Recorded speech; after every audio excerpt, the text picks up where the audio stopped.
local ne sait pas garder de dégainer son âme scripturale tout au long de la semaine sur le contentieux post-électoral avec un accent sur quelques bribes de verdicts qui découlent de la Chambre administrative de la Cour suprême réunie depuis le 23 septembre 2020 au fin d'étudier près de 150 recours liés aux élections municipales du 9 février 2020. Elle fera également un lien avec les régionales du 6 décembre 2020 et qui en indiquant à ce sujet qu'une dizaine de partis politiques a postulé dans tout le Cameroun avec un enregistrement d'environ 2400 électeurs. La manifestation du 22 septembre 2020 n'est pas en reste. La presse locale a vite fait ici d'évoquer la forte militarisation observée donc dans les quartiers chauds, dont regorge le berceau de nos ancêtres. Elle ouvrait également une brèche sur l'arrestation de quelques cadres du mouvement pour la renaissance du Cameroun,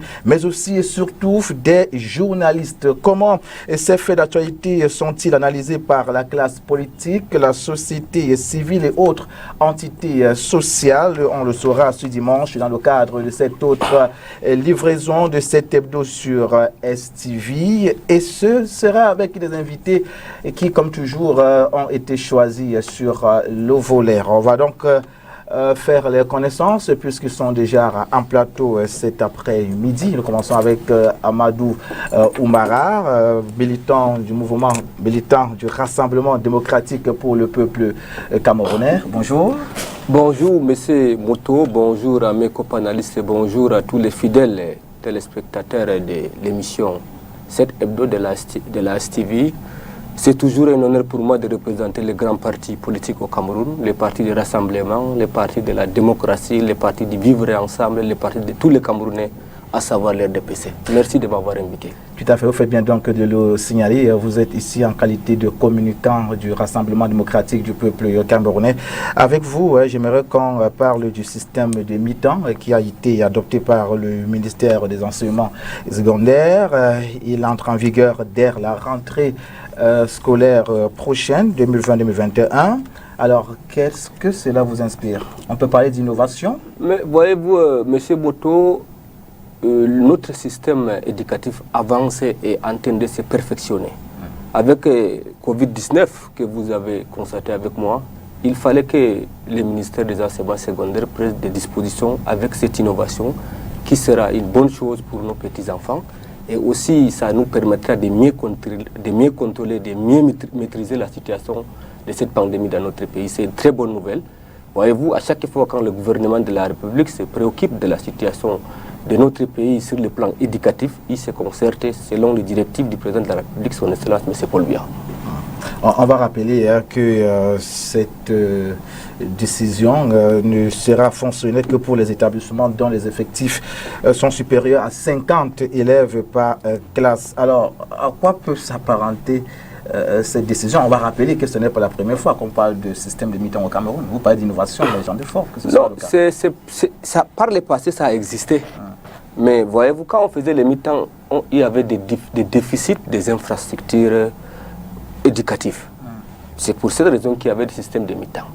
Maintenant, nous savons tous qu'avec le plan qui a été mis sur pied, pour le moment, le système éducatif camerounais dispose de bâtiments pour abriter le plus grand nombre des élèves. Et voir aussi ce système qui est réactivé par rapport à l'actualité Covid-19. C'est pour cette raison que j'espère que ça va marcher et les Camerounais comprendront davantage pourquoi Madame la ministre a pris cette décision.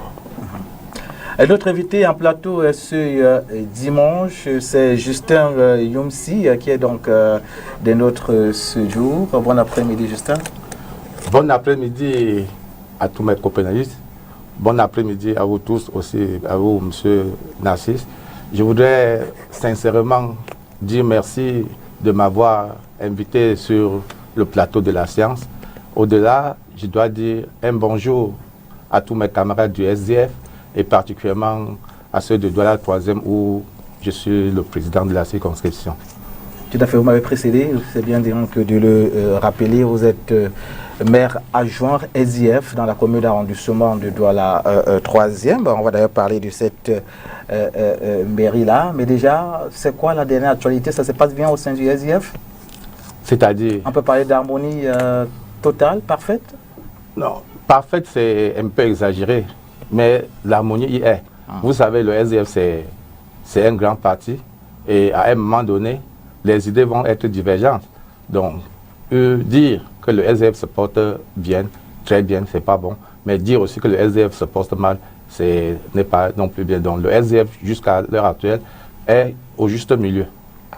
Vous dites qu'il y a harmonie. J'aimerais bien qu'on revienne un peu sur votre suspension du 28 février 2020.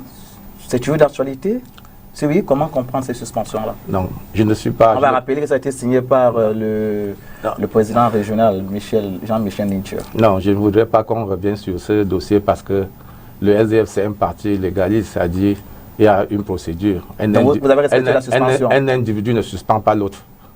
Donc je ne voudrais pas qu'on revienne sur ce dossier parce que pour nous, c'est une aberration. Un individu au SDF ne suspend pas l'autre. Un président de parti? Je vous dis qu'un individu, futur président national, futur président régional, futur président de l'association comme moi, ou président de celui ne suspend pas. Il y a une procédure disciplinaire. Donc on ne se lève pas le matin parce que tu as refusé de faire quelque chose, je te suspends. C'est pas... Vous dites là qu'il y a eu abus? Je vous le dis, je l'ai dit depuis même, je l'ai suspendu. Vous n'avez pas vu? Oui. Alors, comment vous voulez revenir sur ça? D'accord. Alors, on va avec vous. J'aimerais avoir votre avis sur le taux de réussite du probatoire général. Il est de 31,22%, très en baisse comparé à celui de l'année dernière. Qu'est-ce que selon vous peut expliquer cette baisse-là? Quand on dit que c'est très en baisse, est-ce qu'en réalité, les enfants composent? Ils fréquentent d'abord pour composer. Quand on dit même 31%, ça c'est des pourcentages politiques. Quand vous regardez un enfant même de la première, quand cet enfant écrit, vous comprenez que cet enfant n'a pas fait l'école. Il n'y a pas l'école au Cameroun. Donc chaque année, l'État, en fonction de ses besoins, de ce qu'il veut faire, il dit qu'on a eu 25%, on a eu 50%. Et puis 31% même, c'est sur combien de personnes? Parce que j'ai suivi là, on parlait des chiffres qu'on ne peut pas bien apprécier. Combien d'élèves ont composé? Par exemple, le cas de... Bon, il est vrai qu'il n'y a pas de probatoire au nord-ouest. Par exemple, ce côté-là où on parlait de l'éducation, on a eu beaucoup de succès. Si 2 personnes partent à l'examen et réussissent, on va dire qu'il y a eu 100%. Sur combien? Donc ces chiffres de 31%, les chiffres du gouvernement actuel ne sont que des chiffres politiques. C'est des chiffres fictifs. Non, c'est fictif. C'est que pour tous les chiffres de RDPC État, ce ne sont que donc on peut dire qu'on a notre éducation est en danger, on a une jeunesse... Monsieur le maire. Je ne suis pas l'élu RDPC. Non, je ne suis pas l'élu RDPC. Je ne suis pas l'élu RDPC. Il faut que vous sachiez, parce que le RDPC aime toujours penser que tous ceux qui sont à la commune, c'est la commune du RDPC. C'est la commune du Cameroun et c'est la population de Douala 3e qui m'a voté. Ce n'est pas le RDPC. Je ne travaille pas pour le RDPC. Je travaille pour le Cameroun. Donc à chaque fois qu'on va mettre le RDPC et autre chose, je ne suis pas là. Mais si c'est le Cameroun, je suis intéressé. Donc, on vous a compris, Justin Yomsi, pour vous, on devrait passer à ces résultats du probatoire. Un autre invité, Lionel Damafouda. Bon après-midi. Bon après-midi, Narcisse. Bon après-midi à tous les téléspectateurs de STV en général et ceux qui écoutent notre émission en ce moment en particulier. Vous êtes militant du PCRN et candidat au régional 2020, c'est bien ça? Effectivement, je suis militant du PCRN, je suis trésorier du sous-comité d'arrondissement de PKG2 pour le PCRN et effectivement candidat à l'élection régionale du 6 décembre. Alors, comment est-ce que vous vous activez en vue de ces régionales dont vous êtes candidat? On rappelle que c'était dans le département du Vouri. Oui, c'est effectivement dans le département du Vouri parce que le PCRN a déposé effectivement les listes dans 7 départements dans le Cameroun. Mais en ce qui concerne le Vouri où je suis candidat, après le dépôt des listes la semaine dernière, nous nous sommes déjà mis au travail. Nous sommes déjà en train de travailler. Nous avons des séances de réunion de façon régulière et où nous allons définir des stratégies pour pouvoir conquérir cet électorat qui est un peu particulier. Il faut dire que c'est des conseillers municipaux qui vont nous élire. Donc, nous avons déjà commencé à travailler. Les différents membres sont activement au travail. Donc, c'est ça. Alors, êtes-vous d'avis avec Justin Yumsi qui pense que les résultats du probatoire 2019 sont à remettre en cause? Bon, c'est des résultats fictifs. Je ne suis pas totalement d'avis parce que c'est quelque peu insulter la jeunesse camerounaise. Par contre, celle-là qui brille sur le plan national et international, parce que ce sont ces mêmes étudiants, en fait ces mêmes élèves qui ont eu le probatoire au Cameroun, qui sont premiers dans les grandes écoles en Amérique, en Europe, un peu partout. Donc, si ça avait été le cas, ils ne le seront pas.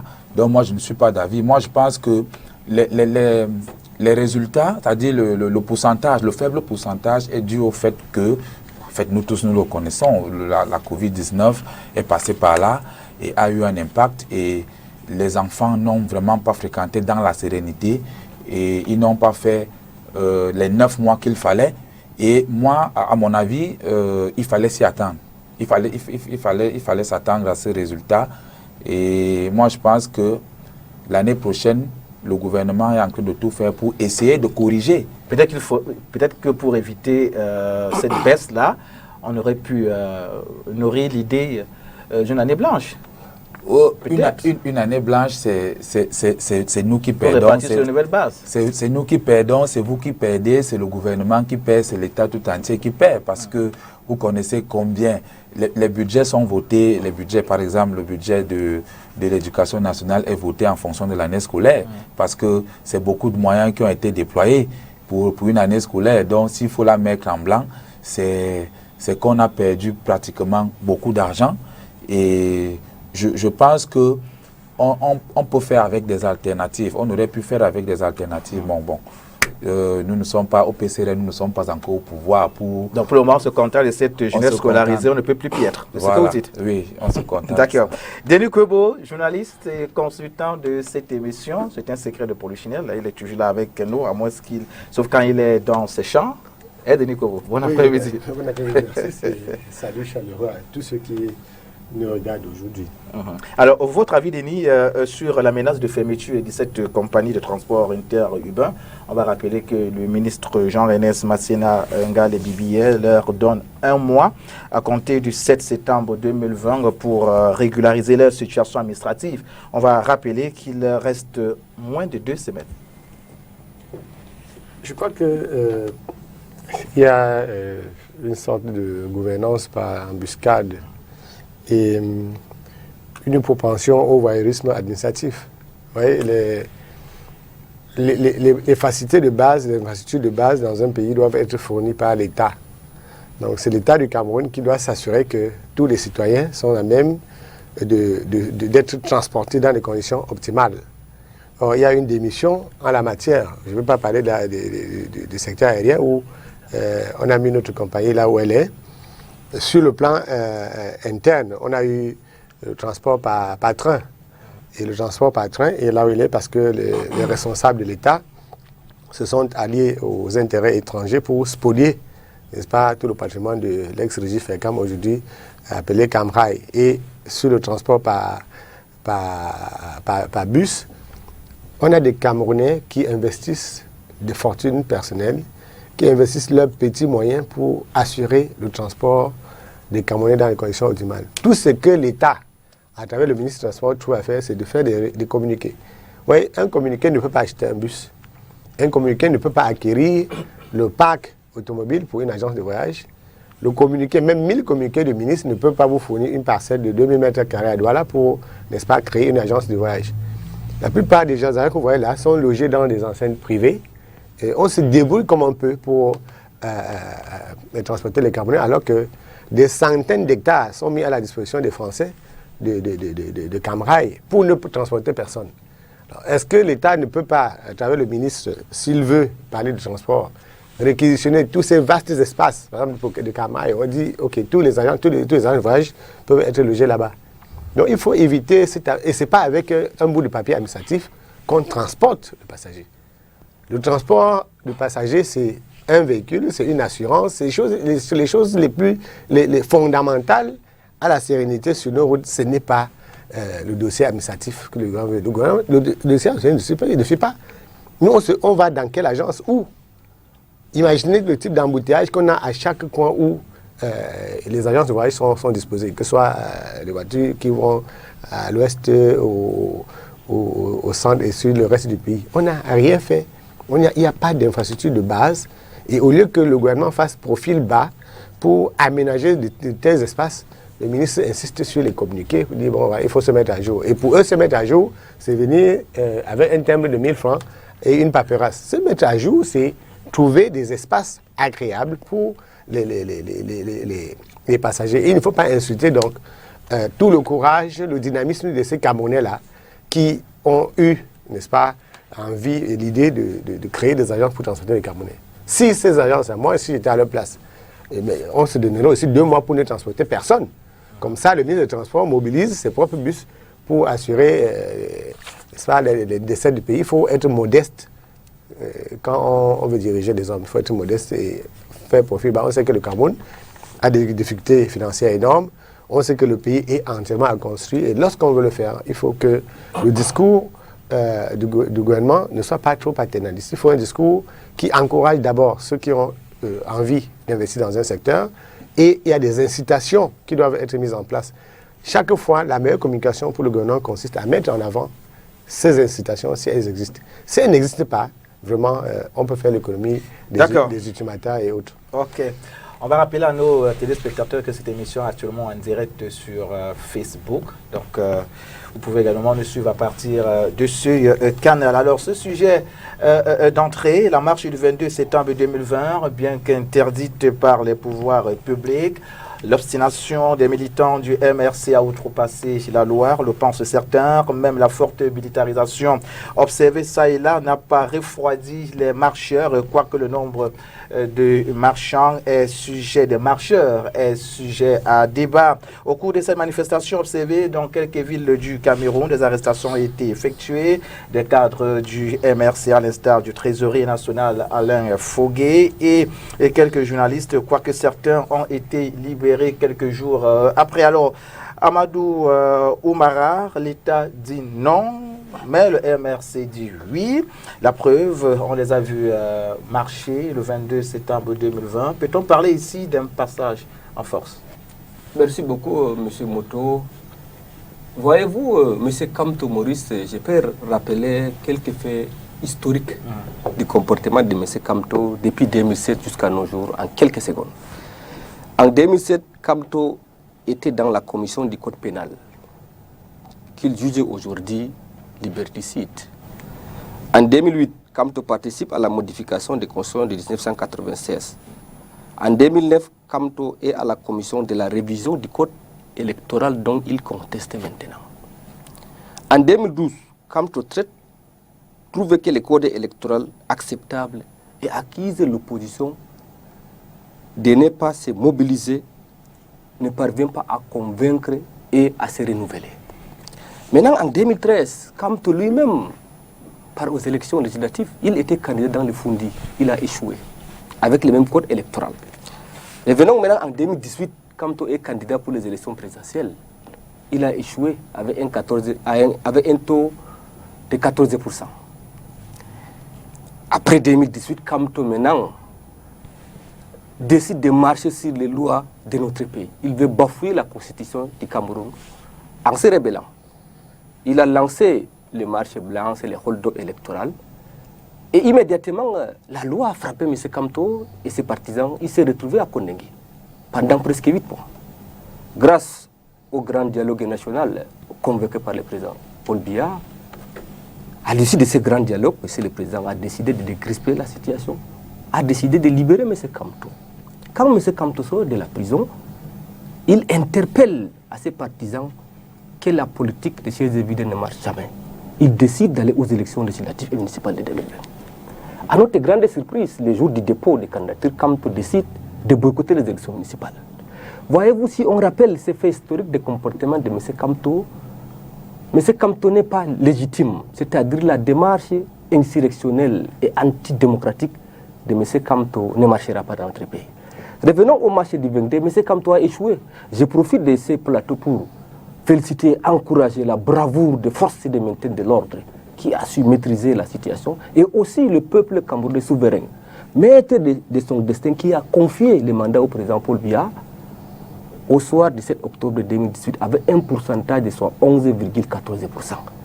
Ce peuple qui a dit non à M. Kamto, on ne marche pas. Les forces de maintien, moi j'étais entre Angers Raphaël et Santa Lucia le 22. J'ai vu ce qui s'est passé. Ce sont ces manifestants qui veulent empêcher les autres de se vaquer à leurs occupations quotidiennes. Ils sont sortis de Bepanda, Carrefour Ipa, pour rallier nos Koti. Vous avez vu avec moi, toutes les boutiques qui étaient ouvertes aux alentours ont été fermées. Même Santa Lucia a fermé les portes. Maintenant, arrivés à Ndokoti, ils empêchent les jeunes sauveteurs qui font les petits commerces de vendre leurs marchandises. Ils ont empêché les Camerounais à s'évacuer à leurs occupations quotidiennes. Les forces de maintien de l'ordre est venue pour maîtriser la situation et les empêcher de troubler les autres qui sont dans leur quiétude. D'où ceux qui sont arrêtés répondant de leurs actes devant les juridictions compétentes. Nous sommes dans un état de droit. En démocratie, on ne fait pas les raccourcis pour arriver au pouvoir. L'actualité politique au Cameroun pour les élections présidentielles, ça sera en 2025. Si M. Kamto veut aller dans le sens de la démocratie, il se prépare pour les élections présidentielles. Il a donné des raisons. Les deux raisons, j'ai énuméré, lui-même a participé à des élections par rapport au code électoral. M. Kamto aussi rappelle la crise d'Inozo, que le gouvernement est à pied d'œuvre pour trouver une solution définitive à cette crise d'Inozo, M. Moto. Et il exige le départ dans tout pays au monde. Quand il y a eu des manifestations, même en France avec les Gilets jaunes, on a tabassé, on a emprisonné les gens qui se sont confrontés à la rigueur de la loi. J'interpelle la jeunesse parce que nous avons des informations, quand on les interpelle encore à marcher. Mais ils ont compris. La démarche de Kamto n'est pas légale. La rue, on n'arrivera jamais au pouvoir par la rue. M. Biya qui est au pouvoir est arrivé par la Constitution et les urnes. Si Kamto veut arriver, il respecte la Constitution, il part aux urnes, le peuple décidera de qui sera le président. Mais si cette démarche raccourcie, anticonstitutionnelle, anti-républicaine ne marchera pas, même les gens parlent de marche. Le Cameroun a 25 millions d'habitants. Les marches donc dans la ville de Douala, c'est quelques quartiers de la ville de Douala. Ce n'est pas toute la ville qui a marché. Il y a quand même une marche. Bien sûr. D'accord, c'est bon. Alors, Justin Yomsi, êtes-vous d'avis avec Cameroun Tribune qui qualifie ce qu'on a vu le 22 septembre 2020 de marche illégale contre les institutions? Je voudrais d'abord poser la question que je me suis toujours en train de poser depuis. La marche même allait d'où à où? Parce que dans les années de Brest, 90, quand l'Union pour le changement marchait, il y avait toujours un lieu de rencontre qui était la salle des fêtes. Nous, on partait de là, on dit, bon, on va à la province à l'époque. Et les leaders qui étaient là avaient un memorandum à remettre au gouverneur pour le président de la République. Soit on passe par le marché central, soit on passe par la douche. Donc on allait. Mais jusqu'à aujourd'hui, je pose la question. La marche de MSC, ça partait d'où pour où? Je ne peux pas comprendre cette marche que certains sont à Bonabéry, d'autres sont à Dedo. Ils sont partout dans la ville comme la famille. C'est pour réclamer, parce que même ceux qui marchaient, ils devaient s'arrêter où? Donc vous comprenez que c'est vraiment tellement compliqué. Et nous pensons au SDF que ça c'est une combine avec le pouvoir. Parce que ce dilatoire permet au gouvernement de laisser l'essentiel, qui est par exemple la rentrée scolaire, pour s'occuper des inutilités. Depuis au moins 2 mois, vous n'avez pas de 30% au probatoire. Ça n'a rien dit au gouvernement. Mais depuis 2 mois, partout, Kamto. Pour fuir de donner des directives aux parents, pour dire aux parents comment est-ce qu'ils devaient se comporter pour la rentrée scolaire. Donc l'État du Cameroun, en fait le gouvernement RDPC, à chaque fois qu'il y a des grands rendez-vous, il trouvait des astuces comme ce que Kamto a fait là, et puis c'est ceux-là qui se cramponnent. Parce que vous ne pouvez pas comprendre que pour une marche, on a débloqué des milliards pour empêcher un individu de marcher. Et Kamto même doit savoir que sa marche n'a pas de place. Il ne peut pas, à un moment, il dit que Paul Biya est mort. On est d'accord avec lui. Il soit matin, il va marcher pour chasser Paul Biya au pouvoir. Je vous assure, dans aucun pays du monde entier, la marche ne peut pas chasser un président. Ça me peut le faire, même dans les pays où ça a eu. Il faut qu'une partie de l'armée soit avec vous pour que vous chassiez celui qui est en place. Mais dans le contexte actuel au Cameroun, la marche ne peut pas apporter une solution. Déjà qu'on a en face de nous des sanguinaires qui peuvent à tout moment tirer sur vous. Donc, il gagnerait à chercher une autre possibilité que celle de la marche. La marche est déjà... Nous sommes tous de l'opposition. Il n'y a pas un acte qu'un seul parti peut poser et que ça a une importance. Je vous dis, je reprends en 90, quand on parle de l'Union pour le changement, mais c'était tous les grands leaders du parti. Ce n'était pas une seule personne. John Fune était juste parce que, bon, le SDF avait quand même une autorité un peu plus que les autres, mais ce n'était pas le seul. Tous ces leaders étaient à la marche. Donc comment lui peut, surtout lui, qui a bénéficié des avantages de ce pouvoir, se lever un matin, dire qu'il va combattre un système qu'il connaît? Puisque vous parlez de l'opposition, monsieur le maire, on va rappeler que la nouvelle expression indique que votre camarade de parti, Jean-Michel Mitchell, a apprécié cette initiative du mouvement pour la nation du Cameroun et dit que cette marche était déjà une première réussite. Qu'est-ce que vous en dites? Non, il a parlé en tant qu'individu. Voilà. Il n'est pas la personne indiquée à ce niveau pour donner la position du SDF. Nous avons un président, national et un vice. Donc c'est eux qui peuvent engager le parti. Est-ce que ça ne peut-il pas s'apparenter à de l'indiscipline au sein du parti? Puisqu'on le connaît comme président régional du SDF. Non. Dans le littoral. Ces positions, le plus souvent, n'engagent pas le SDF. Parce que pour qu'une position engage le SDF, il faut qu'un comité exécutif siège pour débattre d'un dossier. Et puis le président doit sortir pour aller. Moi, je suis ici. Le comité exécutif de droit troisième, c'est que le PCE est à STV. Donc, parce que je me sens ici à l'aise de parler au nom du SDF que de la mairie. Donc, il ne peut pas se lever chaque matin. Quand il est content, il prend position. Cette position, c'est légitime. Mais n'assimilez pas ça au SDF. Alors, Lionel Dama Fouda, parlant toujours de cette manifestation, quelle est la position du PCRN? Déjà, je vais faire une analyse sous deux plans. Premièrement, je vais dire, parce qu'il faut quand même reconnaître que cette marche a paralysé le fonctionnement des institutions ce mardi-là. Ça, beaucoup de gens ne sont pas allés au travail. La plupart des officines commerciales étaient fermées. Et sur ce point de vue, on s'est dit, si M. Kamto le fait sur une semaine, je ne sais pas comment est-ce que, c'est-à-dire le bilan qu'on va faire à la fin de ces annonces. Parce que tout était vraiment paralysé ce jour-là. Et quel quartier, monsieur? Mais c'était la peur, ce n'était pas que c'était pour la marche. Oui, c'était la peur. Oui, même si c'était la peur. Même si c'était... Le gouvernement... C'est à 9h30 que les gars ont commencé.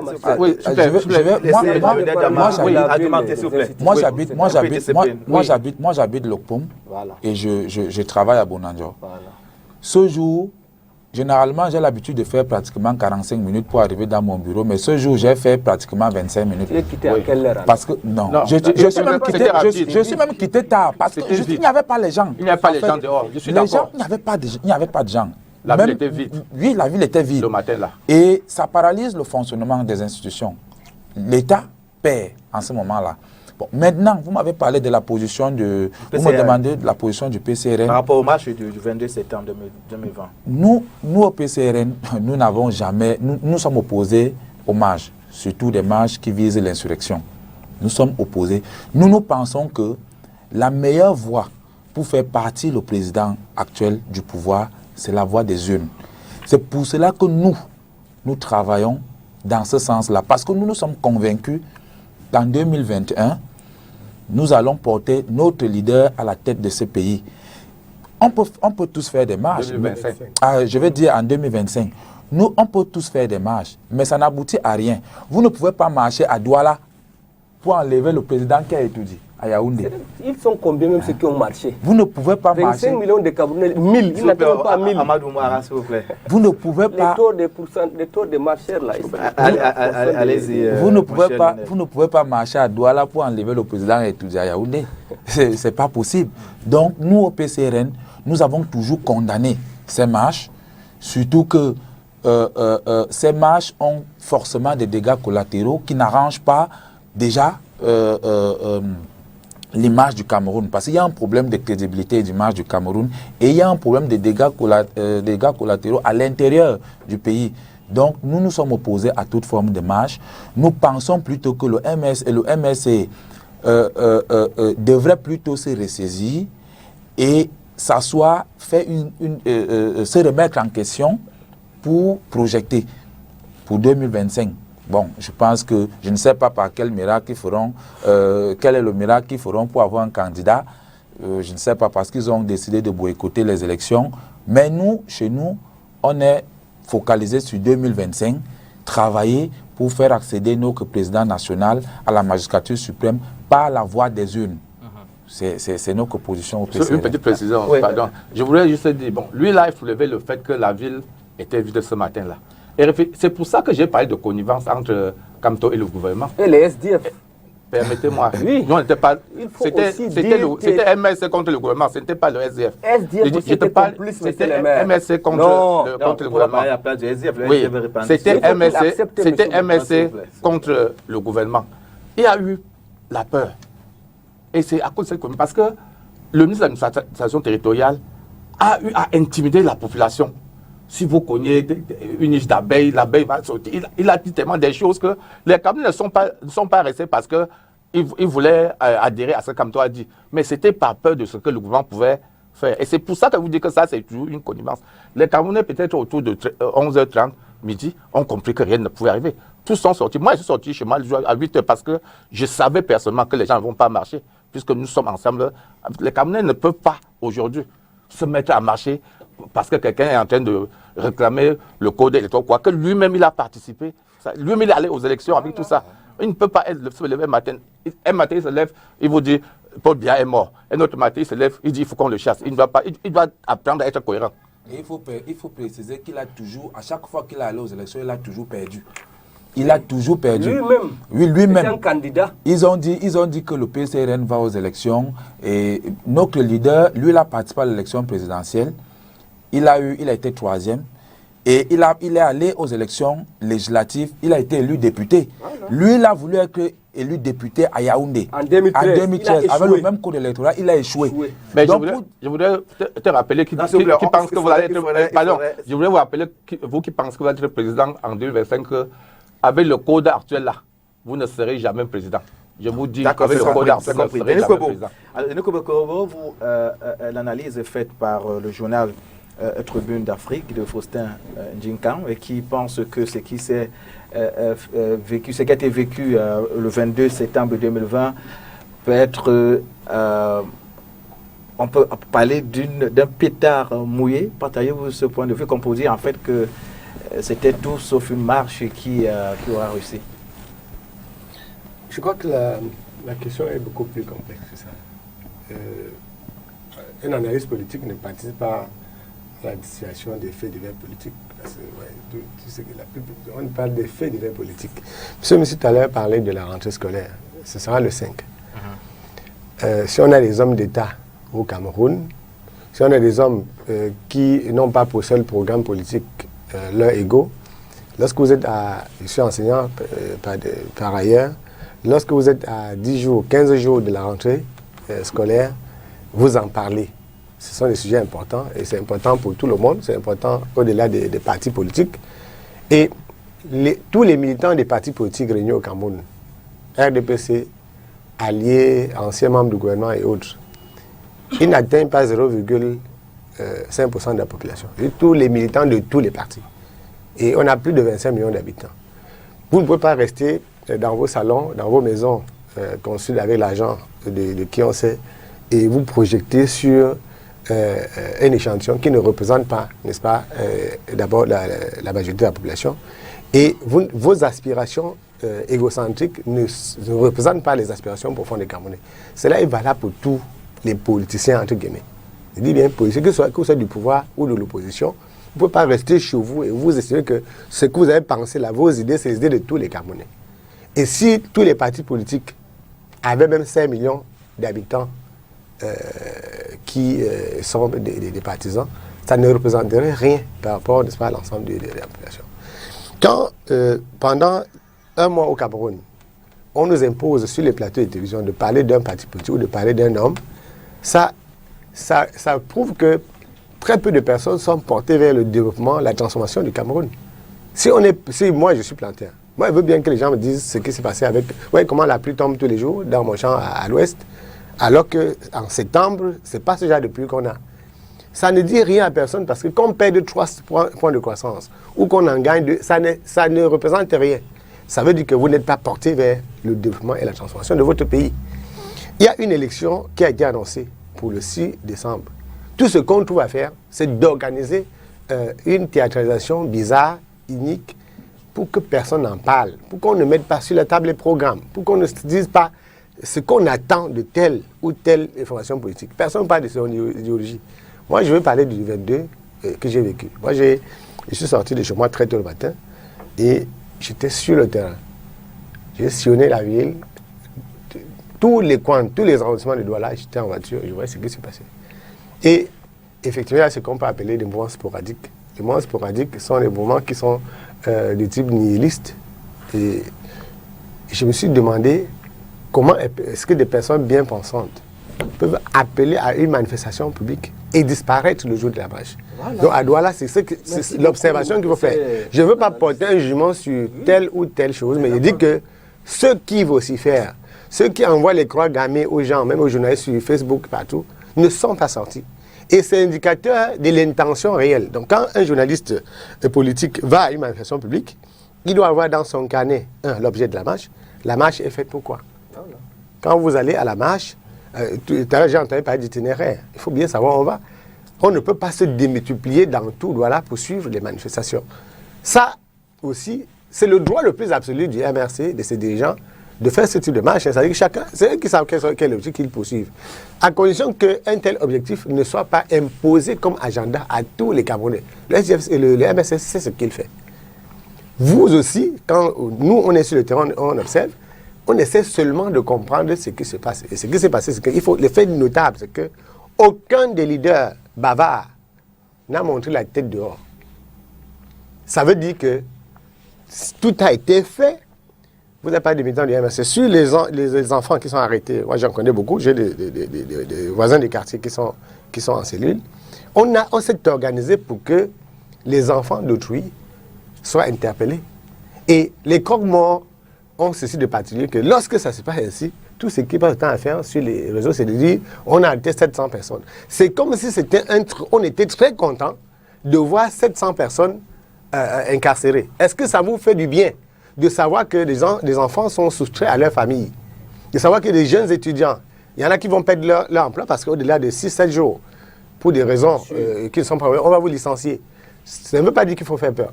Par contre, je ne suis pas d'accord qu'on peut faire les marches. Les marches participent de l'expression démocratique, à condition que de telles marches aient des objectifs clairs, lisibles, et que ces marches se passent selon les règles de l'art. Lorsque Kouma Tekel est morte à la Kentini, il n'y a pas eu d'autorisation et aucun sous-préfet ou gendarme ne sortit interdire. Si pour la rentrée scolaire aujourd'hui, on dit que la vie est chère au Cameroun, il faudrait que l'État fasse quelque chose avec la sortie du confinement. Vous allez voir que tous les cadres du NDPC seront à la tête de cette marche. On n'a pas besoin d'appartenir à un parti politique pour faire une marche. Et les marches subjectives, les marches partisanes, concernent les partisans des initiateurs. C'est-à-dire que si le MSC appelle à une manifestation, ne venez pas me demander à moi de commenter, parce que c'est eux qui ont appelé à la manifestation, c'est leur manif, c'est eux qui vont faire le débrief, c'est eux qui vont faire le point pour dire nous avons atteint notre objectif. Il ne me revient pas à moi de dire s'ils ont atteint leur objectif ou pas, mais c'est eux qui savent pourquoi ils sont sortis, ils pourront répondre. Donc c'est une insulte aux autres partis politiques qu'on vienne leur dire, OK, on vous appelle de chez vous, vous êtes en train de travailler dans votre champ, on vous appelle, venez vous prononcer sur la marche du MRC. Peut-être que l'objectif final, c'était d'obliger les autres personnes à parler de formation. Nous sommes en démocratie et chaque formation politique a la liberté de poser des actes et de les assumer. Parce qu'il faut bien préciser, de les assumer. Si on dit que la marche est interdite, vous avez le droit le plus absolu d'aller défier l'interdiction et d'assumer toutes les conséquences que cela emporte.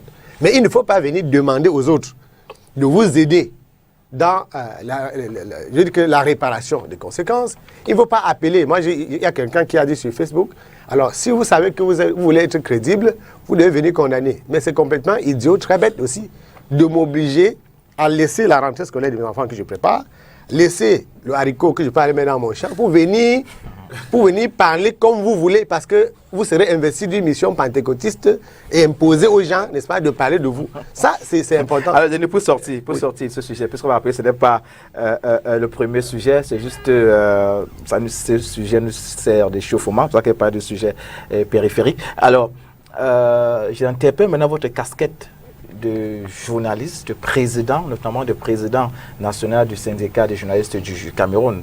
On a souvenance que durant cette marche, des journalistes ont été arrêtés alors qu'ils ne faisaient rien d'autre que leur travail, c'est-à-dire couvrir cet événement qui faisait partie des plus grosses actualités du 22 septembre 2020. Alors, quelle a été votre réaction à la suite de ces arrestations, l'arrestation de ces journalistes? Alors, je crois que dimanche, déjà, vous me posez la question de savoir comment est-ce qu'il fallait se comporter. Tout à fait. Et le syndicat avait clairement indiqué à tous ses membres et aux confrères comment est-ce qu'il fallait couvrir les manifestations. Je voulais d'abord ici saluer le courage de tous les journalistes qui sont sortis pour faire leur travail. Et vous surprendre en vous disant que ça ne nous fait pas rougir de savoir qu'un journaliste a été interpellé quand il couvre une manifestation. On interpelle les journalistes du monde entier dans le cours des manifestations.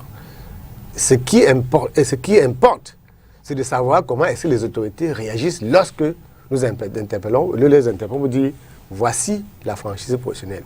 Donc nous n'avons pas de billes, nous ne sommes pas des avocats, mais nous avons quand même obtenu, en tant que corps de métier, que toutes les personnes qui ont été interpellées soient relâchées. Ça, c'est ce qu'il faut noter. Donc, j'ai été en contact avec tous les organismes à travers le monde qui défendent les journalistes. On discutait, je leur disais, vous savez, nous sommes partis pour une période de trouble. Laissez-nous faire. Laissez-nous faire parce que dans 2 jours, il y aura une manifestation. Dans 3 jours, il y aura une autre manifestation. Parce que les journalistes sont dans un segment sensible. Parce qu'ils vont se retrouver. Vous savez, les situations de la vie sont susceptibles de se répéter. Nous avons un discours qui consiste, n'est-ce pas, à rester dans notre champ. Donc, on a interpellé les journalistes. Ce que nous pouvons constater aujourd'hui, c'est que, pour l'essentiel, ils sont été livrés. Il y a le cas d'un confrère que nous sommes en train d'examiner parce qu'on l'a signalé. On a signalé plus de 3 jours après.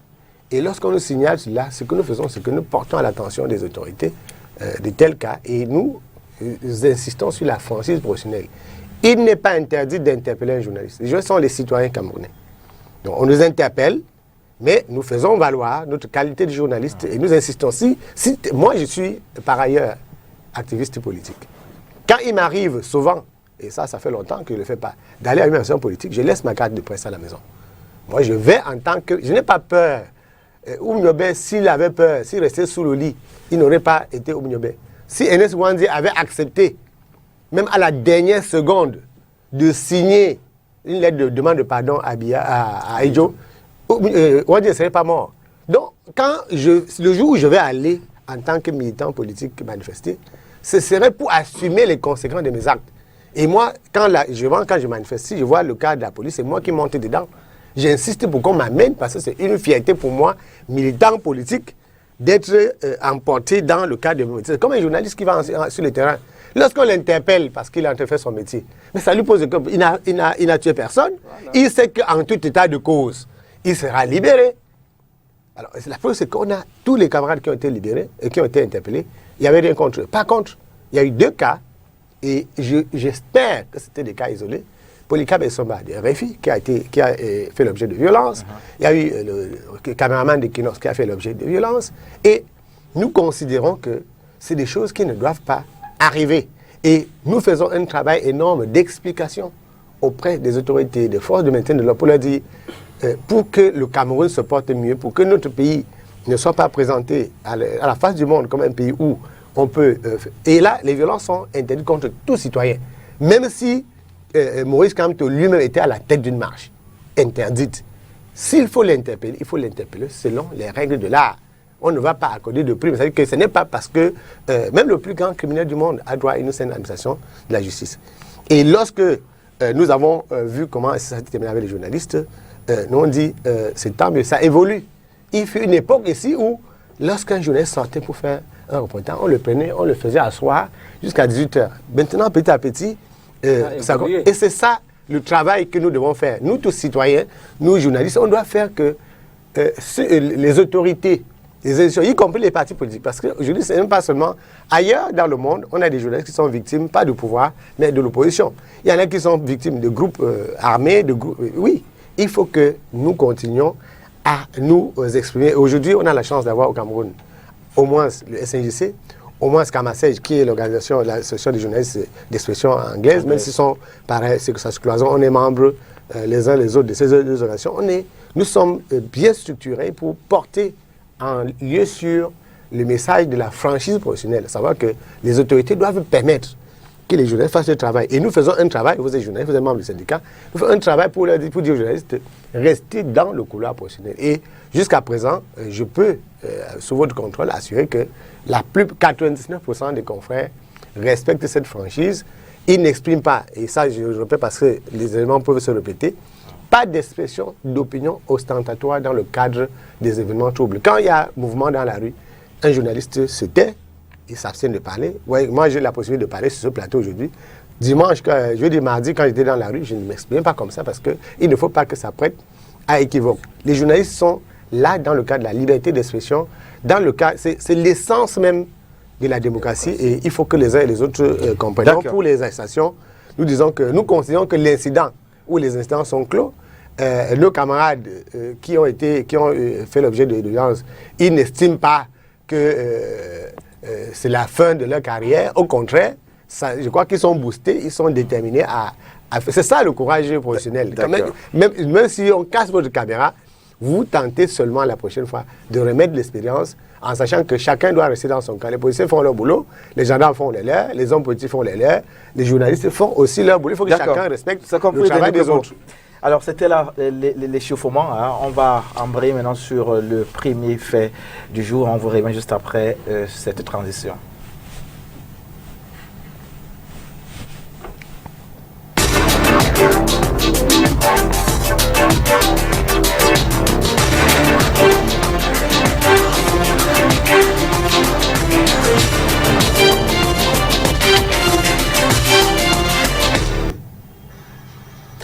Depuis le 23 septembre 2020, la Cour suprême surfe sur près de 150 recours dans le cadre du contentieux post-électoral des élections municipales du 9 février 2020.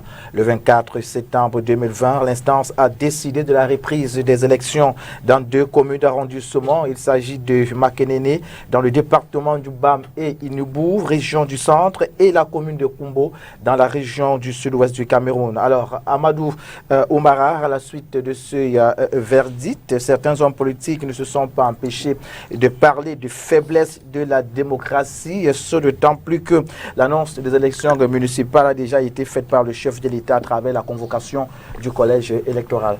Qu'est-ce que vous en dites? Voyez-vous, si 150 recours qui ont été déposés au niveau des instances adéquates, et maintenant, ils ont invalidé et les élections doivent être reprises dans ces localités à Kumbo et à Makenene. Mais c'est ça que nous voulons, c'est-à-dire la Cour a été impartiale et il a vidé son contenu pour qu'on avance. On ne peut pas aller avec ces contentieux jusqu'au 6 décembre pour organiser encore les élections régionales. On aurait pu vider ce contentieux avant. Mais bien sûr, oui, mais on a le contentieux est vidé. Et il n'y a pas, c'est-à-dire l'élection régionale et l'élection municipale élective ne sont pas corroborées. C'est 2 élections différentes. Et le président avait dit, quand il avait rempli son devoir de citoyenneté pour les élections municipales. Il nous a rassuré que les élections régionales auront lieu. Mais sauf qu'on peut dire que cela aura déjoué la stratégie politique de certains leaders qui auraient bien voulu, qui est d'abord, qu'on vit d'abord ce contentieux avant qu'il se prononce sur les élections régionales. Oui, là, je te comprends. Parce que tu sais que c'est les conseillers municipaux qui sont les électeurs du conseil régional. À ce niveau, s'il y avait anticipation, mais il y a un timing pour cela. Et si on reprend les élections à temps, ça ne les a pas empêchés de... Non. Voyez-vous, les acteurs politiques peuvent penser comme ils pensent. C'est normal et c'est légitime qu'ils pensent que toutes les décisions des juges sont à dessein pour fragiliser. L'RDPC n'a pas besoin de ça. Voyez-vous, nous sommes représentés à plus de 90% sur l'échiquier national. Même s'il faille que la décision était en faveur du RDPC, ça ne change rien par rapport à notre représentation au niveau des conseils régionaux. C'est ça qui fait la force d'un parti politique. La représentativité sur toute l'étendue du territoire national. C'est par ça. Voilà l'échec du SDF pendant 30 ans, qui n'a pas pu s'implanter dans toutes les 10 régions du pays. Et j'ai dit, c'est un parti qui est appelé à disparaître et dissiper. En 30 ans, vous ne pouvez pas être présent dans les 10 régions du pays, c'est l'échec. Et Boris Kamto qui fait aussi ce que les SDF avaient fait à l'époque, avec la stratégie de boycott. Tenons 30 ans aussi si Dieu nous prête donc vous à M. Kamto. Au MRC même, on ne parlait pas de M. Kamto parce que 30 ans plus tard, c'est quand même... on ne souhaite pas... Les gens peuvent vivre au-delà de 100 ans, mais c'est ça la démocratie. La démocratie des partis politiques naissent, grandissent et meurent. Le SDF est déjà au niveau de sa vie déclin du parti politique. Tu ne peux pas faire 30 ans d'existence, tu n'es pas présent dans toutes les 10 régions du pays. Et nous, au RDPC, nous sommes présents dans toutes les 10 régions du pays. On est présent dans tous les instants décisionnels. C'est ça l'objectif d'un parti politique. Un parti politique ne veut pas diriger un pays à travers la rue. C'est à travers l'expression démocratique du peuple qui donne le pouvoir au parti politique. Nous sommes le 6 décembre. Les Camerounais iront aux urnes pour voter les premiers conseils régionaux pour parachever le processus de la décentralisation tant attendu. Le président Paul Biya est en train de parachever toutes les institutions qui ont été prévues dans la Constitution du 18 janvier 1996. Le Sénat est déjà en place, le Conseil constitutionnel, maintenant les régions. Il faut que nous avançons. Après avoir mis sur pied les régions, les textes sur la décentralisation qui ont été adoptés, le peuple camerounais va ressentir les fruits de la décentralisation avec les transferts de compétences, les transferts de ressources. C'était l'objectif pour que le président Paul Biya continue dans l'avancée de son septennat des opportunités. Mais les gens veulent distraire le peuple camerounais à travers des marchés illégaux qui ne nous serviront à rien. Et monsieur le journaliste et le président du syndicat a parlé. Nous avons la priorité qui est la rentrée académique 2020-2021 qui pointe à l'horizon. Et le gouvernement, monsieur le maire du SDF a parlé probatoire. Et il a même dit qu'il n'y a pas l'école au Cameroun, on ne fréquente pas. Mais monsieur le maire, vous êtes un élu du peuple. Ce n'est pas vous qui dites ces propos parce que vos enfants fréquentent. Sauf si vous n'avez pas de progéniture, même si vous n'en avez pas, vos familles fréquentent. Mon cher ami du PSR avait dit, nous avons des Camerounais qui brillent à l'étranger grâce à notre système éducatif camerounais qui se perfectionne davantage. Au niveau du ministère des Enseignements supérieurs, chaque année, on réforme le système éducatif pour que notre système éducatif soit adapté aux besoins de l'heure. Quand il dit qu'il n'y a pas l'école au Cameroun, les chiffres qui ont été donnés, ce sont des chiffres exacts, ce ne sont pas des chiffres théoriques, c'est physique. À base de tel nombre d'inscrits, tel nombre de candidats qui ont composé, on fait le pourcentage du taux de réussite. D'accord. Lionel Damafouda, quel peut être l'impact d'une telle décision au moment où le délai de dépôt de dossier de candidature pour les régionales est consommé? L'impact à quel niveau? L'impact, c'est-à-dire que le Conseil, la Cour suprême, décide de la reprise des élections dans le sud-ouest et la région du centre. sachant bien que c'est les conseillers, comme le disait tout à l'heure Oumara, qui sont censés voter. Mais sauf que cette décision intervient quand le dépôt de dossier des candidatures est déjà consommé. Oui, c'est vrai quand même que ça déstabilise un peu les partis politiques qui vont aller en compétition. Parce que si il faut reprendre une élection quelque part, on ne sait pas, parce que, voyez-vous, c'est une élection où c'est les conseillers municipaux qui votent. Et généralement, vous voulez introduire la liste là où vous avez les conseillers municipaux. Et du coup, s'il faut repartir à l'élection et que peut-être après il y a l'absolu d'un parti politique, par exemple le RDPC a de l'absolu, vous n'avez pratiquement rien. Et du coup, ça aurait joué sur votre participation à cette élection. C'est à ce niveau que ça embête un peu. Mais toujours est-il dit que moi je pense qu'on aurait dû vider ce contentieux un peu plus tôt. Je suis d'accord avec la convocation du corps électoral en ce moment, je suis d'accord avec, mais... Le collège électoral. Je vais dire du collège électoral. Je suis d'accord avec la convocation du collège électoral, mais nous pensons aussi que le processus le Conseil constitutionnel a également mis du temps à vider ce contentieux.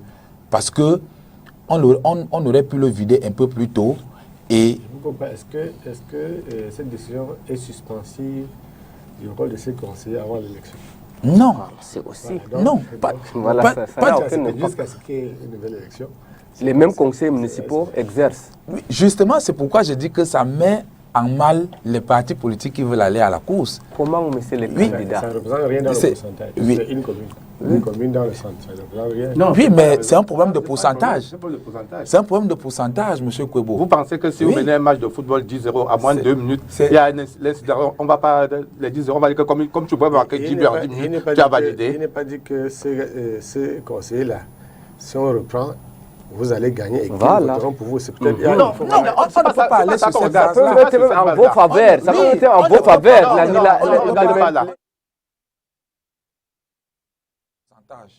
Oui, c'est un problème de pourcentage parce que chacun va avoir des conseillers régionaux.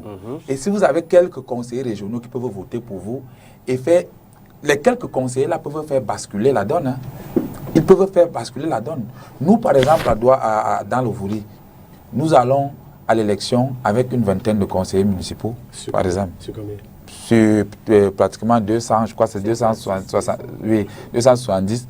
Si on vous ajoute même 50, on voit, vous êtes toujours... Non, vous comprenez donc que ces conseillers municipaux, PCRN qui sont là, à Douala 3e, à Douala 5e, à Douala 1er et autres, peuvent faire basculer la chose. Et on passe sur... Au profit du PCRN. Et on part sur une... Parce que l'objectif, c'est d'éviter l'absolu.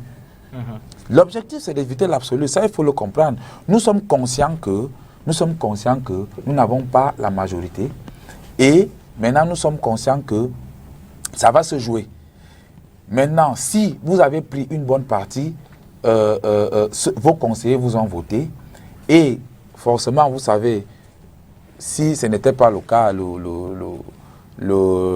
2000, c'était en 2000, les premières élections du Sénat, 2013. En 2013, le SDF n'allait pas avoir un groupe parlementaire à l'Assemblée nationale. Attention, C'est les RDPC qui a donné les consignes au conseil municipal de RDPC. Non, ce n'est pas le RDPC. La liste des SDF. Non, vous ne pouvez pas prouver.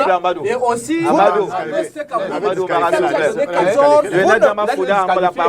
ne pouvez pas confirmer cela. Il n'y a que... Monsieur,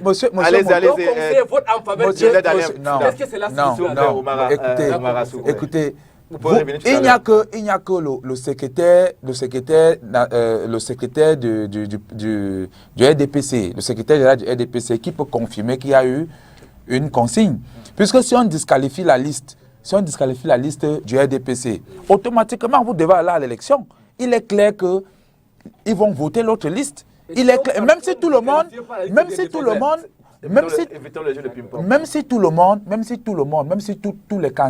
tous les conseillers du RDPC ne votent pas, votent le bulletin nul. Il suffit qu'un seul conseiller du SDF vote. Ça fait passer le SDF. Donc le problème est au niveau de la disqualification de la liste et parce que peut-être vous n'avez pas respecté les conditions édictées par la loi, les composantes sociologiques et autres. Donc, il y a ça. Donc, moi, je pense que le contentieux aurait dû être vidé un peu plus tôt pour donner la sérénité aux gens d'aller à l'élection. Je suis sûr que le SDF voulait candidater là-bas, mais ils ne peuvent pas parce qu'ils se disent que ça ne sert à rien d'y aller parce que la preuve en est que, même aux législatives, tous les recours introduits par le SDF dans le Nord-Ouest ont été déboutés. Ils ont été déboutés et ce qui est toujours considéré comme leur fief, vous avez parlé de Kumbo, qui est, le Nord-Ouest et le Sud-Ouest qui sont toujours considérés comme leur fief, ils ont pratiquement tout perdu. Ils ont pratiquement tout perdu et je peux penser que peut-être c'est la raison pour laquelle ils ont décidé de ne pas aller aux élections régionales. D'accord. Justin Yomsi, Voilà. tu uses la même question. Oui, je voudrais, avant de répondre, rappeler à mon ami du RDPC qui Amadou Oumara. Amadou Oumara, qu'en 2013, particulièrement à l'Ouest où je suis aussi un peu actif dans le SDF, en fait, les militants du RDPC avaient déjà décidé de voter pour le SDF. Mais comme le RDPC a vu que s'ils ne descendent pas, faire croire que c'est eux qui ont donné les consignes, parce que le SDF avait une liste avec 7 représentants des départements de l'Ouest. Donc, ce qui fait que, puisqu'elle était disqualifiée, je prends le cas de Konki où je suis originaire, le chef Tachouan qui était là était après aller voir les gens du RDPC de Konki pour demander que, pardon, cette fois-ci, vous n'êtes pas là, votez pour moi. Ainsi de suite. Donc, le RDPC a vu que s'ils ne descendent pas, parce qu'ils ont vu que la base, parce que le RDPC disait que ne votez pas, la base allait les désavouer. Donc, ils sont descendus faire comme si ce sont eux qui ont donné des consignes. Je te rappelle qu'il n'y avait pas eu de consignes formelles au RDPC. Maintenant, si nous revenons sur les régionales, je me sens mal depuis le jour qu'on a convoqué le corps électoral. On ne peut pas d'avance connaître le collège électoral d'une élection. Et on laisse le contentieux pour convoquer cette élection. Ça veut dire que ceux qui nous gouvernent même, en réalité, ne savent pas ce qu'ils veulent faire. Ils auraient dû vider ce contentieux même en 2 heures de temps. Ils sont capables de tout. Ils sont capables. Et convoquer. Pour que nous soyons dans la légalité. Pas de convoquer avant de commencer. C'est parce qu'il y a eu une pression qu'ils arrivent à ce niveau de convoquer même, je sais pas, la Cour pour vider. Donc, ces élections régionales qui, pour nous, au SDF, nous ne savons pas à quoi ça sert parce qu'on va vous parler de la décentralisation. Alors que les communes même qui sont là n'ont même pas de moyens. Les communes même qui sont là n'arrivent même pas à émerger. On parle de la décentralisation alors que tout est décidé depuis Yaoundé. Aucune commune au Cameroun n'a pas de pouvoir propre. Il y a 2 semaines ou un mois, les inondations ont pris tout le Cameroun. Aucun maire n'est capable de créer un caniveau. Avec quel moyen? On vous a donné Avec quel moyen? 150 millions par Aucun mairie. maire ne peut curer un seul 150 caniveau. millions par mairie. Pour curer les caniveaux, par exemple à Douala 150 millions 3e, par mairie. la communauté avait fait... En fait, je vous prends par exemple le cas de Douala 2e où il se trouve. On a viabilisé comme ça à près de 15 milliards. Et 150 millions peuvent faire quoi? La location d'un engin, seulement déplacer un engin, l'engin qui peut entrer là maintenant, seulement déplacer c'est 30 millions. Je dis seulement déplacer. Quand ça travaille, 150 millions ne peut pas faire le travail d'un jour à un prestataire. Je dis 150, c'est même quoi? 150 millions c'est quoi? Je vous dis que Douala 2e, c'est près de 15 milliards qui ont permis de viabiliser. Donc, on parle de la décentralisation. Ça c'est quelque chose même. Nous sommes tous au Cameroun et on vit tous les jours la misère de la base. Vous allez partir dans les écoles primaires où la commune devrait avoir la charge. Mais les écoles primaires publiques, mais vous voyez dans quelle salle ces enfants fréquentent? L'autre jour, on a montré, et c'était Equinox, l'école publique de Dombé-Chinois, à 3e. Vraiment, on croyait qu'on était à Pitois. Il dit, vous dites en plein centre de Douala. Mais n'oubliez pas que c'est vous qui gérez la mairie. Hein. Attends, je vais y arriver. Monsieur, nous n'avons pas les moyens. Ça n'entre pas dans les... Gérer la... Vous allez finir par laisser monsieur Youlsi. Ne parle pas comme le RDPC. Non, c'est le fait. C'est le fait. Ne parle pas comme le RDPC. Chaque fois qu'il veut fuir ses responsabilités. Je vais te dire une chose. Les communes, tu vas arriver d'accord. Les communes ont ce qu'elles peuvent faire. Ne parle pas comme le RDPC, que la route de Niala se gâte, il parle à la dire que c'est le SDF qui devait goudronner. Mais je te dis, on connaît, aucune commune au Cameroun jusqu'à maintenant, aucune commune ne peut construire une école primaire publique. Est-ce que tu me comprends? Aucune commune au Cameroun n'a le pouvoir. C'est la solution avec les régionaux, mais c'est les mêmes. Je dis, donc ne me trompe pas. Je te dis surtout à toi qui arrive, ce n'est pas les prérogatives des communes de construire les écoles. Est-ce que vous me comprenez? Ni d'affecter les maîtres. Mais au niveau de la décentralisation, on a dit ça. Mais est-ce qu'on a alors donné les moyens? Ça arrive. Et je voudrais... oui, bon, ça arrive. C'est pour cela bon, c'est pas quoi arriver. Attends, d'abord, je te dis, dans un pays sérieux, l'État affecte au moins 40% de son budget aux collectivités. Parce que c'est le développement à la base. Ce n'est pas Yaoundé qui va venir développer Douala. Or, quand quelqu'un reste à Yaoundé, il prend une décision d'affecter un maître à Dorben. Bon, nous, on est encore un proche. Quand il prend d'affecter un maître loin de chez moi à Bamoujo, il connaît même que l'école, c'est où. Ça rend lourd. L'État gagnerait à laisser cette histoire de région. Fini même d'avoir avec les communes. Je sais que tu aspires. Je te souhaite bonne chance. Mais ce n'est pas ça qui est... Ne te fâche pas parce que je suis contre les gens. D'accord, c'est compris. Je dis...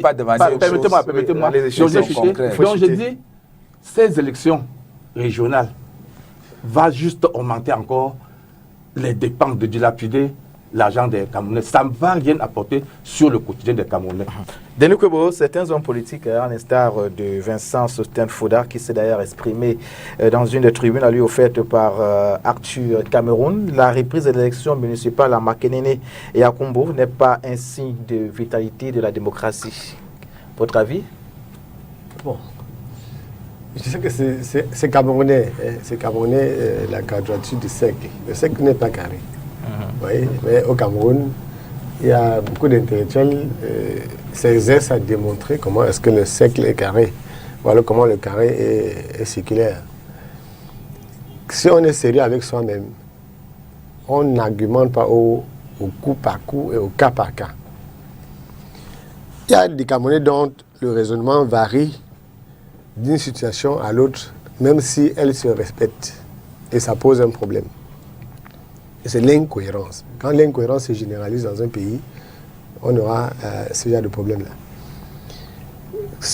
Pour que le débat s'organise au Cameroun sur les régions, il faut un décret de Paul Biya.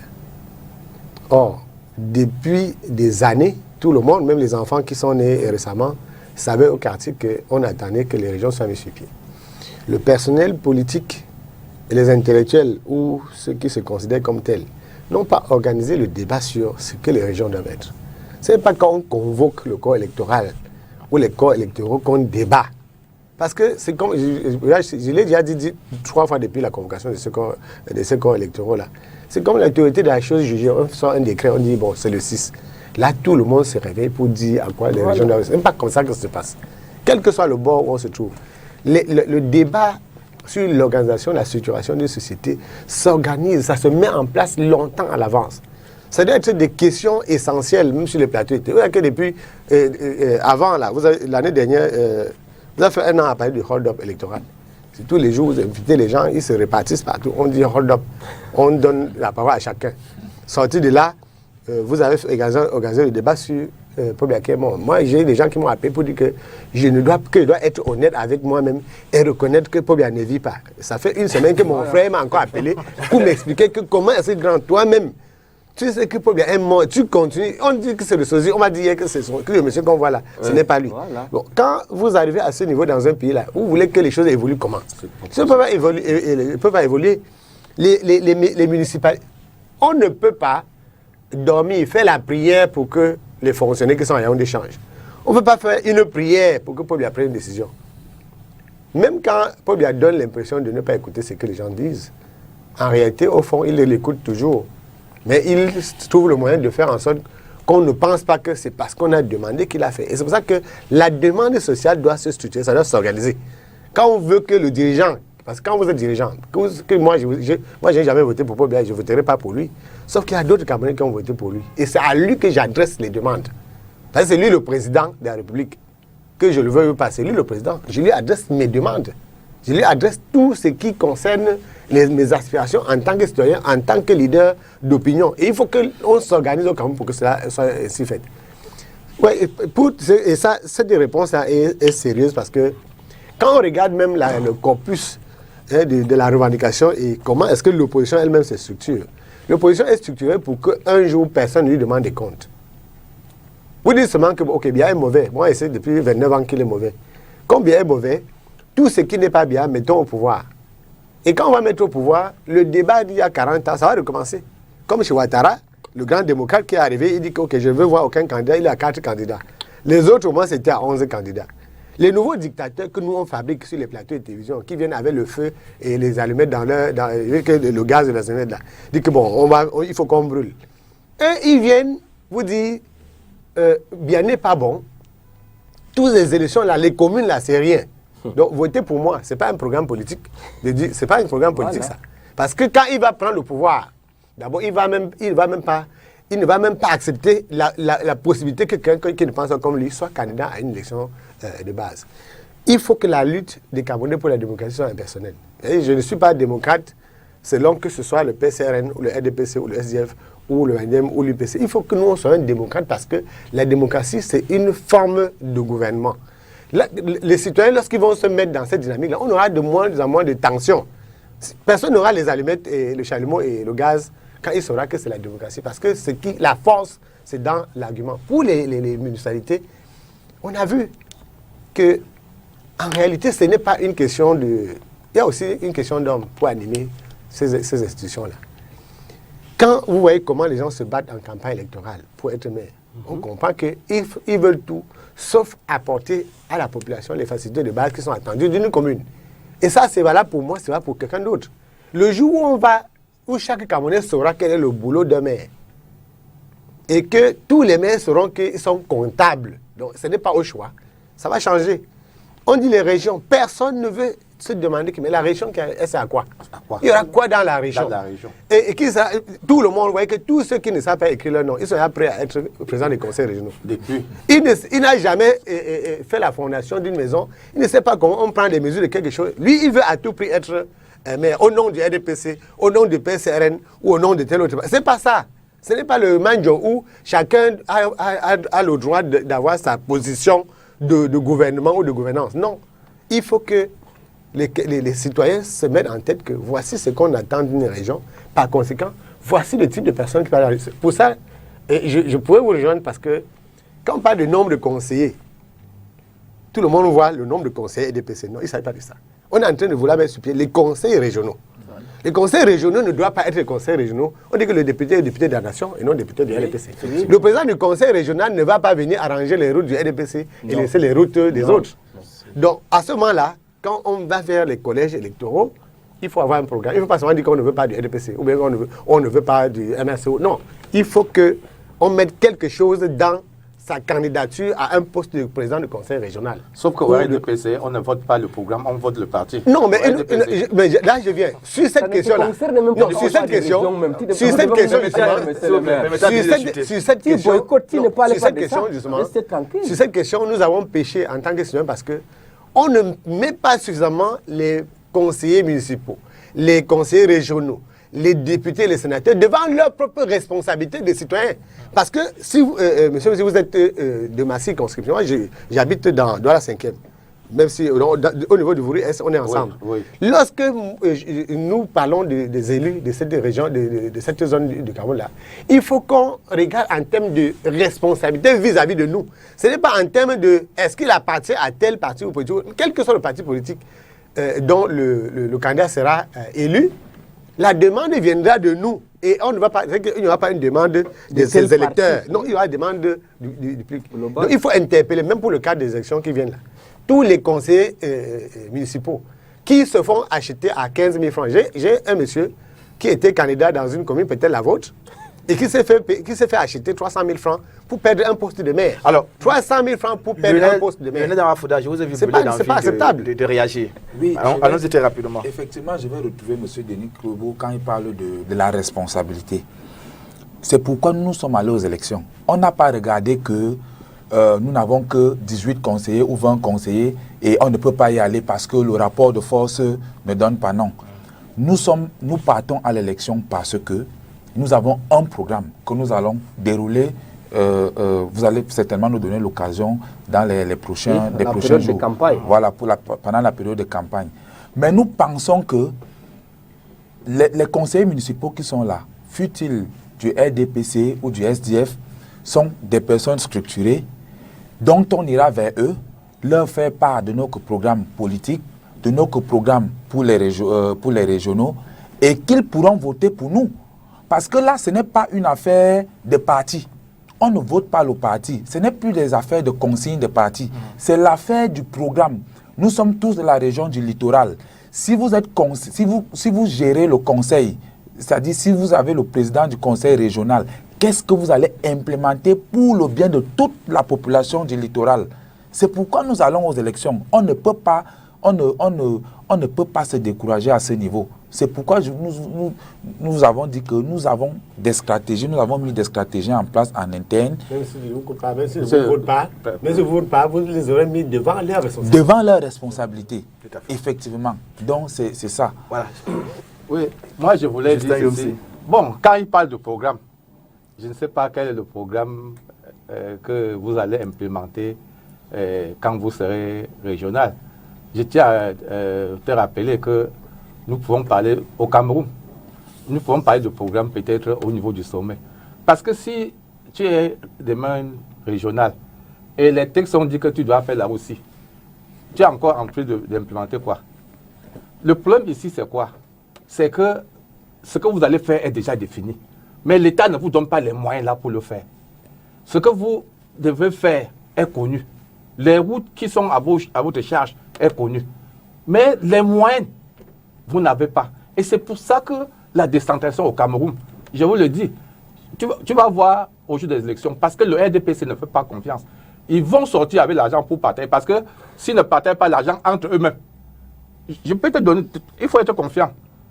Plus seulement qu'ils ne donnent pas de l'argent. S'ils ne donnent pas de l'argent, vous allez passer. Mais ils vont sortir, ils vont payer. Je vous assure, aux élections, aux dernières élections municipales. Non, sénatoriales de 2018. Malgré que le RDPC a toujours la majorité au BES, mais ils ont distribué l'argent, même au RDPC, même aux autres, pour passer. Il dit au sénatorial de 2018. J'en connais ce qui s'est passé. Donc, si ils n'ont pas de l'argent, il faut être confiant, mais dans la tête qu'il y a déjà ce que vous allez faire et c'est les moyens maintenant qui vont vous mettre en difficulté. On s'interroge de nouveau. Il y a un problème des rapports de force. Monsieur, ne soyons pas cantonnés sur... Même si ce que le conseil régional va faire est déjà défini, ça ne veut pas dire qu'on va arriver, on va le faire pendant 5 ans. On peut décider la deuxième année, décider la deuxième année que ça ne se passe pas comme ça. C'est ça la force, c'est les élus. Mais tiens-tu compte que toute initiative que vous pouvez prendre, il y a la tutelle qui va vous mettre... on doit continuer. On s'interroge de nouveau à la tribune de Vincent Sostin Fouda.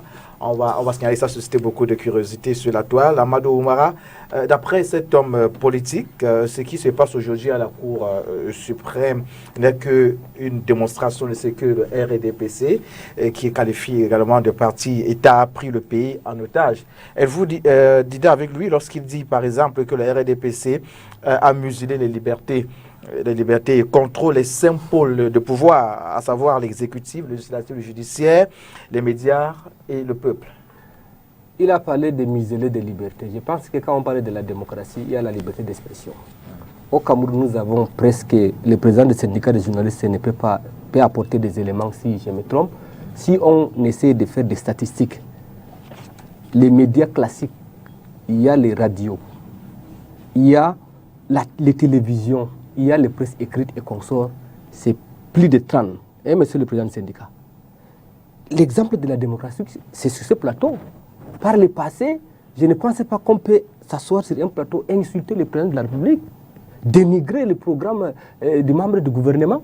et rester tranquille. C'est ça l'avancée de la démocratie.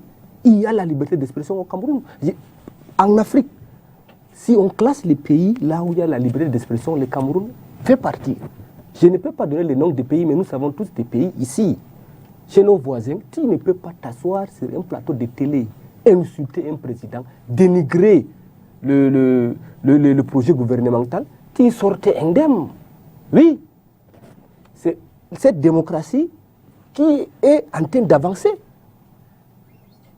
Les marches de 90 que le SDF avait marché là, il a parlé par le passé, ce n'était pas comme ça. Tout ce que nous disons, les gens, ils ont le droit de penser qu'il y a musulman de la presse, mais ce que je pense qu'au Cameroun, actuellement, nous avons une liberté d'expression. C'est par là qu'il faut commencer. Je reviens à M. le maire. Si on parle même des régionaux, même normalement, M. le maire ne parle même pas parce qu'il n'est plus candidat. Il a boycotté pour des raisons. M. le maire n'a pas de conseil, le SDF n'a pas de conseil pour avoir des conseils régionaux consistants. Il a parlé de transfert de compétences et de ressources. Je l'invite à lire le code de la décentralisation qui a été adopté et promulgué.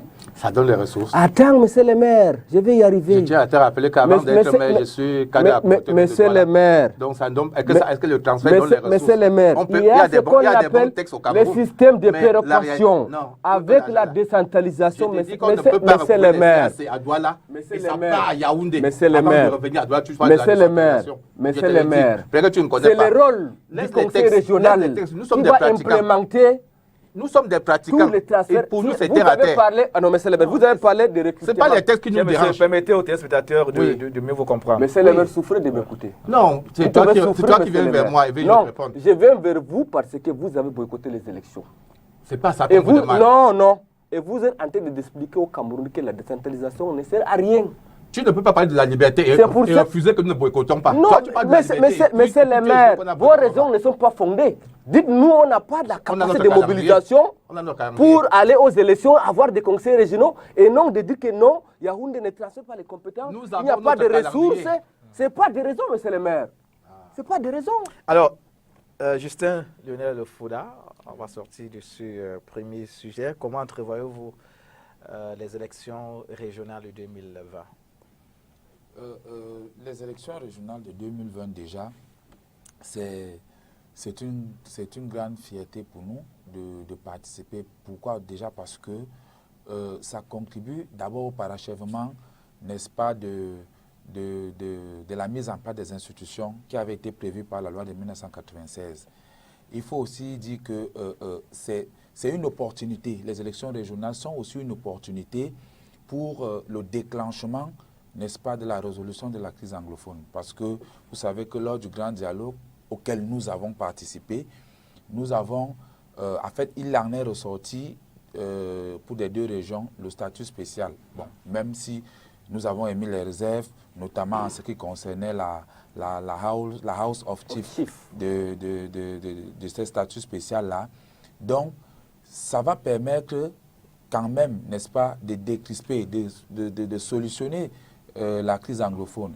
En plus aussi, nous participons à l'élection régionale déjà pour gagner, pour engranger les points, pour engranger des conseillers régionaux et aussi pour gagner en expérience.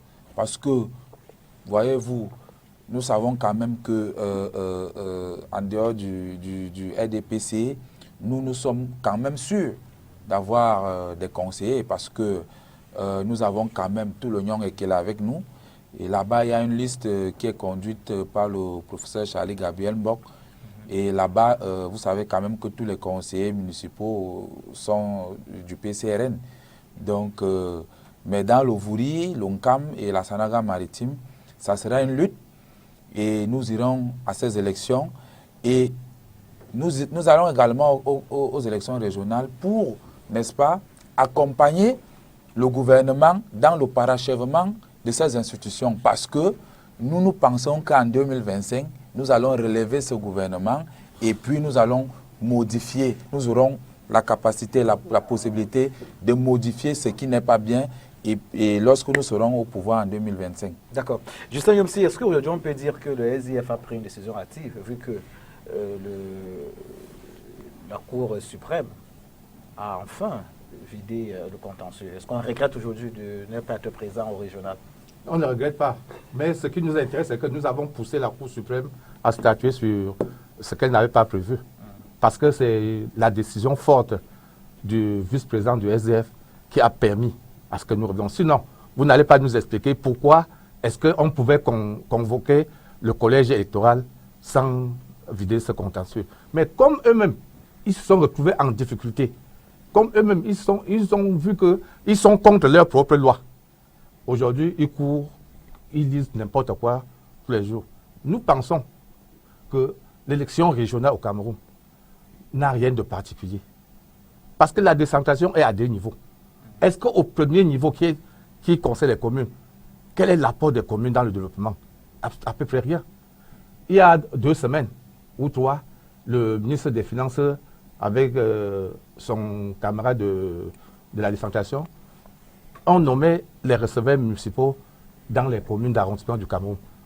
Il y a une école des communes qui est de cette femme, qui forme des receveurs, qui forme des secrétaires généraux. On n'a nommé aucun employé communal. On n'a pris que les inspecteurs des impôts, qui en réalité ne connaissent rien de la comptabilité communale. Ils viennent apprendre sur le tas. Mais les gens, ceux qui sont formés pour faire ce travail, comme ils sont des communes, on ne les a pas mis. Il n'y a pas un seul. En fait, sauf que j'ai lu, je n'ai plus personne qui est plus de ces femmes. Je vais vous dire, je ne peux pas quitter sur ce plateau sans parler toujours de ces ambiguïtés du Cameroun. Cet acte que le directeur des impôts vient de prendre, qu'on va timbrer les papiers, verso et tout ça. On se retrouve maintenant par page et par verso, parce que, par page. Mais on se retrouve en difficulté, les Camerounais. Quand une maman va aller timbrer un acte où il y a eu reconnaissance, on l'oblige à timbrer à 3 000. Pour signer une copie d'acte, on timbre à 3 000. Ça, c'est vraiment une catastrophe. Je vous dis une catastrophe. Signer une copie à 3 000. Monsieur, je te parle du quotidien. Va à Douala première, à Douala deuxième. Quand tu vas aux impôts et que tu veux timbrer un acte de naissance, où il y a la reconnaissance, parce que la reconnaissance est toujours au verso. Oui, on t'oblige de... Pour nous, ce n'est pas 2 pages. Le verso est différent de la page. Le verso ne...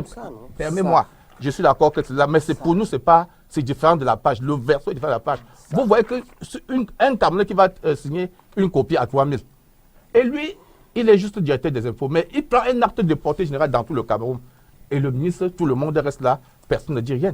C'est même l'occasion pour nous d'interpeller le gouvernement, de revoir cette situation. Okay. Que les gens n'arrivent plus à signer les copies parce qu'il faut 3 000 francs. D'accord, le message est passé. Alors, Oumara plutôt, on est prêt pour les régionales, pour les RDPC. Voyez-vous, le président national du RDPC a donné des orientations à monsieur le ministre Jean Kouété, secrétaire général du comité central du RDPC, qui a créé des commissions nationales, des commissions régionaux et départementaux. Le RDPC, comme tout autre parti politique, a déposé ses listes le 22. Nous attendons le 7 octobre pour voir si les listes ont été retenues. Nous sommes prêts et le président national du parti a donné des orientations par rapport au choix des personnes. Parce que c'est la finalisation du processus de la décentralisation. Ces conseils régionaux qui seront élus le 6 décembre, c'est-à-dire, c'est le premier dans l'histoire du Cameroun. Il fallait qu'ils soient des personnes compétentes, dynamiques, comme vous, pour soulever notre pays sur l'envol de l'émergence du Cameroun en 2017. D'accord. Maintenant, attends, je vais chuter. Oui. Ces élections auront lieu le 6 décembre, quel qu'en soit le cas. Le ministre de l'administration territoriale a rassuré tous les partis prenants à ces élections. On attend le 8 octobre, les listes vont sortir. Et mon cher ami des SDF qui ont l'habitude de boycotter ces élections, ils seront absents pour la première fois aux élections régionales. Je félicite mon cher ami jeune candidat du PCRL à être élu conseiller régional. D'accord. On embraye directement sur le second fait majeur qui parle justement des régionales de 2020 au Cameroun.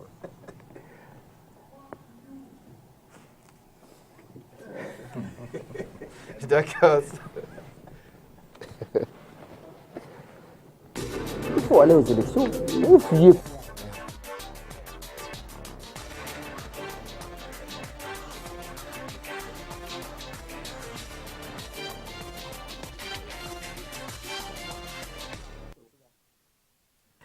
Selon le directeur général des élections, Éric Sousset, une dizaine de partis politiques ont postulé dans tout le Cameroun pour le compte des élections régionales du 6 décembre 2020, toujours dans le cadre de ces élections. Le directeur général indique qu'environ 2400 électeurs ont été enregistrés. 24 départements présentent au moins 2 listes en compétition chez les chefs traditionnels. Quant aux délégués départementaux, il y a concurrence dans 27 circonscriptions. Des informations révélées le 23 septembre 2020 par le directeur général des élections au lendemain de la date limite du dépôt de dossier de candidature. Ces chiffres, Denis Kobo, révélés par le directeur général des élections, vous satisfont-ils au regard du climat sociopolitique qui prévaut en ce moment au Cameroun? On a vu, si on prend les cas école, Bafoussam, Yaoundé, Douala, on est quand même surpris que de personnes de triste réputation osent déposer leur candidature au régional, même si certaines candidatures ont été rejetées. Je veux dire que beaucoup de Camerounais ne conçoivent la politique et la vie qu'en termes d'avantages, qu'en termes de rente. Il arrive souvent, dans le cours de nos existences, de ne pas quand même aller là où un tiers aurait pu aller. Il y a des gens qui ont eu la possibilité de servir le Cameroun. Alors, qui ont eu la possibilité de servir le Cameroun sans toutefois le faire effectivement. Et ce n'est pas bon que pour les régionales qu'on va expérimenter pour la première fois au pays, on voit les mêmes faces revenir. Le renouvellement de la classe politique est important. Là, je m'adresse surtout à nos amis du RDPC, que quand on regarde le sentiment de rejet à cause des agissements des cadres du parti au pouvoir, vous voyez qu'on a la réputation d'avoir le plus grand nombre de voleurs dans l'administration. C'est-à-dire que si on parcourt les pays du monde, le Cameroun a eu le plus grand nombre de voleurs à des postes de responsabilité. Ça ne devait pas nous honorer. Mais on les voit courir encore, pour ceux qui n'ont pas encore, qui ne répondent pas encore de leurs actes.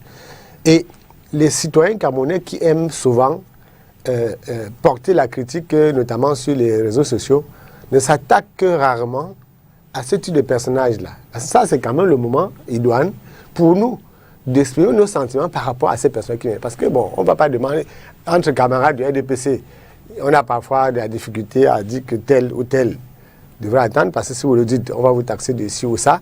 Mais les observateurs même, les opposants en premier aussi, devaient pouvoir dire que même quand Hitler, son armée est tombée, on n'a pas condamné tous les officiers.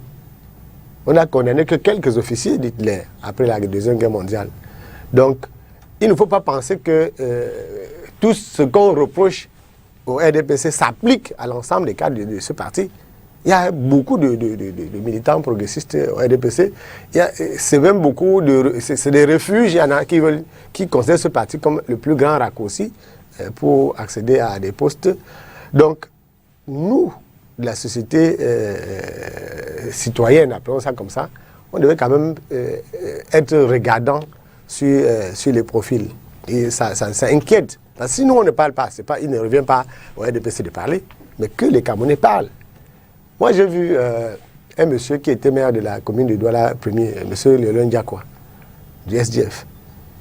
On parle des compétences des communes. Quand monsieur Diakwa était maire de Douala premier, il était respecté de tout le monde ici, à Douala. Respecté de tout le monde. Respecté à Yaoundé. Il était du SDF. Mais il avait quand même la prestance de quelqu'un qui n'est pas un villageois, entre guillemets.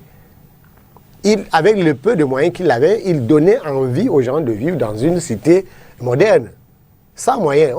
C'est pas avec les moyens qu'on construit une cité moderne. C'est avec les civilités qu'on construit une société moderne. Il faut que cela soit, il faut qu'on voit dans des partis politiques, qu'ils soient de l'opposition ou du parti au pouvoir, des gens qui donnent un peu d'espoir. Même si on peut dire que le système est dur, le système est vicié, il faut que la prestance individuelle en tout état de cause prévale. Et dans le cadre des régionales, parce qu'on va... je suis sûr que beaucoup de personnes, même certains candidats, ne connaissent pas le pouvoir des régions. Moi, j'ai lu le code. Les régions, là, c'est trop de pouvoir. C'est trop de pouvoir à la région. Ceux qui vont penser... On est en train vraiment... C'est un peu... Ce n'est pas... Moi, j'ai vécu sous régime fédéral. Et il y en a qui pensent qu'en régime au Niger, où j'ai vécu pendant longtemps, les mêmes problèmes qui se posent ici se posent là-bas. Au niveau des 3 tiers de gouvernement, il y a des problèmes, les ressources, les détournements à la base. Parce que les ressources qu'on envoie à la base aujourd'hui, avec des gens qui ont à peine acheté une parcelle de terrain et qui aspirent à travers les conseils régionaux à la fortune. Il y en a beaucoup là maintenant qui sont déjà endettés parce qu'ils vont gérer la région, il y aura les ressources. Les ressources aussi appellent souvent une sorte de boulimie, un certain type d'appétit. Vous n'allez pas prendre quelqu'un qui n'a jamais géré. Vous, ceux aussi viennent de la communauté, c'est-à-dire qu'avant d'aller à l'exécutif municipal de Douala 3e, vous avez une expérience dans la collectivité. C'est important. Il faudrait qu'on impose, il ne faut pas accorder chèque en blanc n'importe qui en route, quelqu'un qui gare sa moto le matin, qui ne sait même pas comment on fait la vidange, il vous dit ok, il sera le prochain maire ici, c'est pas comme ça qu'on peut gérer un pays. On peut gérer un pays avec la bonne ressource. Donc l'élection qui vient là donne l'opportunité aux citoyens de donner de la voix pour que quel que soit celui qui doit être choisi, qu'on ne le choisisse pas parce qu'il est chef traditionnel. Quand vous êtes chef traditionnel, n'importe qui peut être chef traditionnel si vous êtes né prince. N'importe qui peut être dans l'Union Ekele, n'importe qui là-bas serait membre du conseil régional puisqu'il y a un parti politique qui a la majorité des conseillers. Or, il y a le choix des hommes pour une meilleure prestance qui devait compter. D'accord. Et là, c'est ce qu'on s'attend à voir comment est-ce que ça va se dérouler. Voilà, à la suite de Nikobo, Amadou Boumara, il y a déjà des sons discordants au sein du RDPC. Alors, comment comprendre le malaise au sein des rangs de votre parti, notamment dans la Damawa, la presse locale n'a pas manqué d'indiquer, par exemple, que le président de la commission départementale d'investiture pour le Diamaré est accusé d'avoir torpillé les listes pour favoriser certains candidats. Monsieur Moto, voyez-vous, à chaque fois qu'il y a élection municipale, législative ou régionale, ça ne peut pas manquer. Au DPC, nous avons des potentialités, c'est difficile de les réunir dans une même liste. C'est normal. Quand les noms des gens ne se retrouvent pas, ils soient frustrés. Ça ne rejoint pas l'argumentaire de Nikobo qui parle plutôt de certains pontes du régime qui ne devraient plus revenir aux affaires. Non. J'ai dit, si vous voyez les maires de villes qui ont été élus lors des élections municipales, c'est des maires technocrates à 90%. Le président de la République donne des orientations par rapport au choix des personnes. Le RDPC, c'est un grand parti politique organisé, structuré. Et si vous voyez les listes maintenant, des listes de RDPC, ce n'est pas n'importe qui est dans la liste. Même au niveau des conseils municipaux, quand on choisit les listes de RDPC, il y a des critères que nous mettons en jeu pour prendre un candidat. À ce niveau, les personnes qui ont été choisies, c'est des personnes qui ont de très bons profils. Comme monsieur le président du syndicat vient de dire, il fallait que ces personnes travaillent pour être, c'est-à-dire pour implémenter et appliquer les textes de la décentralisation. C'est un grand pouvoir, c'est-à-dire la décentralisation et les conseils régionaux, c'est-à-dire c'est un petit État fédéral. Oui. Au niveau de la région, chaque président, avec les conseillers, peuvent donner des orientations de la région. Oui. Ils peuvent définir. Ils vont créer des écoles, des hôpitaux, ils vont recruter. Tout ça, c'est-à-dire, c'est une partie du pouvoir de Yaoundé qui est décentralisée au niveau local. C'est une bonne avancée de la démocratie, c'est à saluer. Par rapport aux personnes qui ont été choisies au RDPC, c'est de très bonnes personnes qui répondent aux critères de l'heure de la décentralisation. Tu vas voir, il y aura des experts en la matière, il y aura des techniciens, il y aura des... C'est un tout pour faire porter cette décentralisation. D'accord. Justin Yomsi, d'être patriote dont parle l'œil du Sahel, cela ne remettrait-il pas en cause la qualité des hommes appelés à gérer les affaires de la cité? Vous savez que... Denis Koué, vous l'évoquez d'ailleurs tout à l'heure. Oui, vous savez que la particularité du RDPC, c'est que c'est l'argent qui fait tout là-bas. Donc à chaque moment, quand il y a une élection, c'est l'occasion pour certaines personnes de se faire beaucoup. Et c'est ça qui, à chaque fois, ils ont toujours des mauvais candidats. Ça remet en cause pourquoi? Parce que la méritocratie n'est pas à l'ordre du jour dans le RDPC. C'est le clan. Alors, comme je sais que j'appartiens à tel clan, je dois aller à tout prix. Et lui, il parle de... Les technocrates. Oui, non, lui, il vient tout à l'heure de parler de ce qu'on va faire. Les régions vont faire ceci, ils vont faire cela. Je ne sais pas si c'est que le budget affecté aux collectivités, c'est seulement 15% du budget de l'État. Je ne sais pas si c'est... Mais les régions vont créer, monsieur le maire. Attends, il y a aussi les principes de péréquation. C'est la loi. Tu ne peux Ça, c'est ce qui va être transféré. Permettez, non. Monsieur le Je dis que maire, pour le moment, c'est 15% du budget de l'État. les absents auront Qui ne tort, peut même rien vous êtes faire. tort. C'est les morts. S'il vous plaît, Oubara. N'aie Non, il est absent. pas peur. De rien, Donc, monsieur le maire. 15%, ça ne peut même pas suffire pour le bon fonctionnement des communes. Encore plus, on va diviser avec les et quand tu parles de recettes propres, les recettes propres, c'est quoi? On ne peut pas, aucune commune ou même la région ne peut pas inventer ou bien ne peut pas initier une recette. Il ne Toutes les crée recettes, pas les activités toutes les de recettes sont revenus. déjà prévues. Si tu sors de là, tu te retrouves en difficulté. Donc tu ne vas pas aller.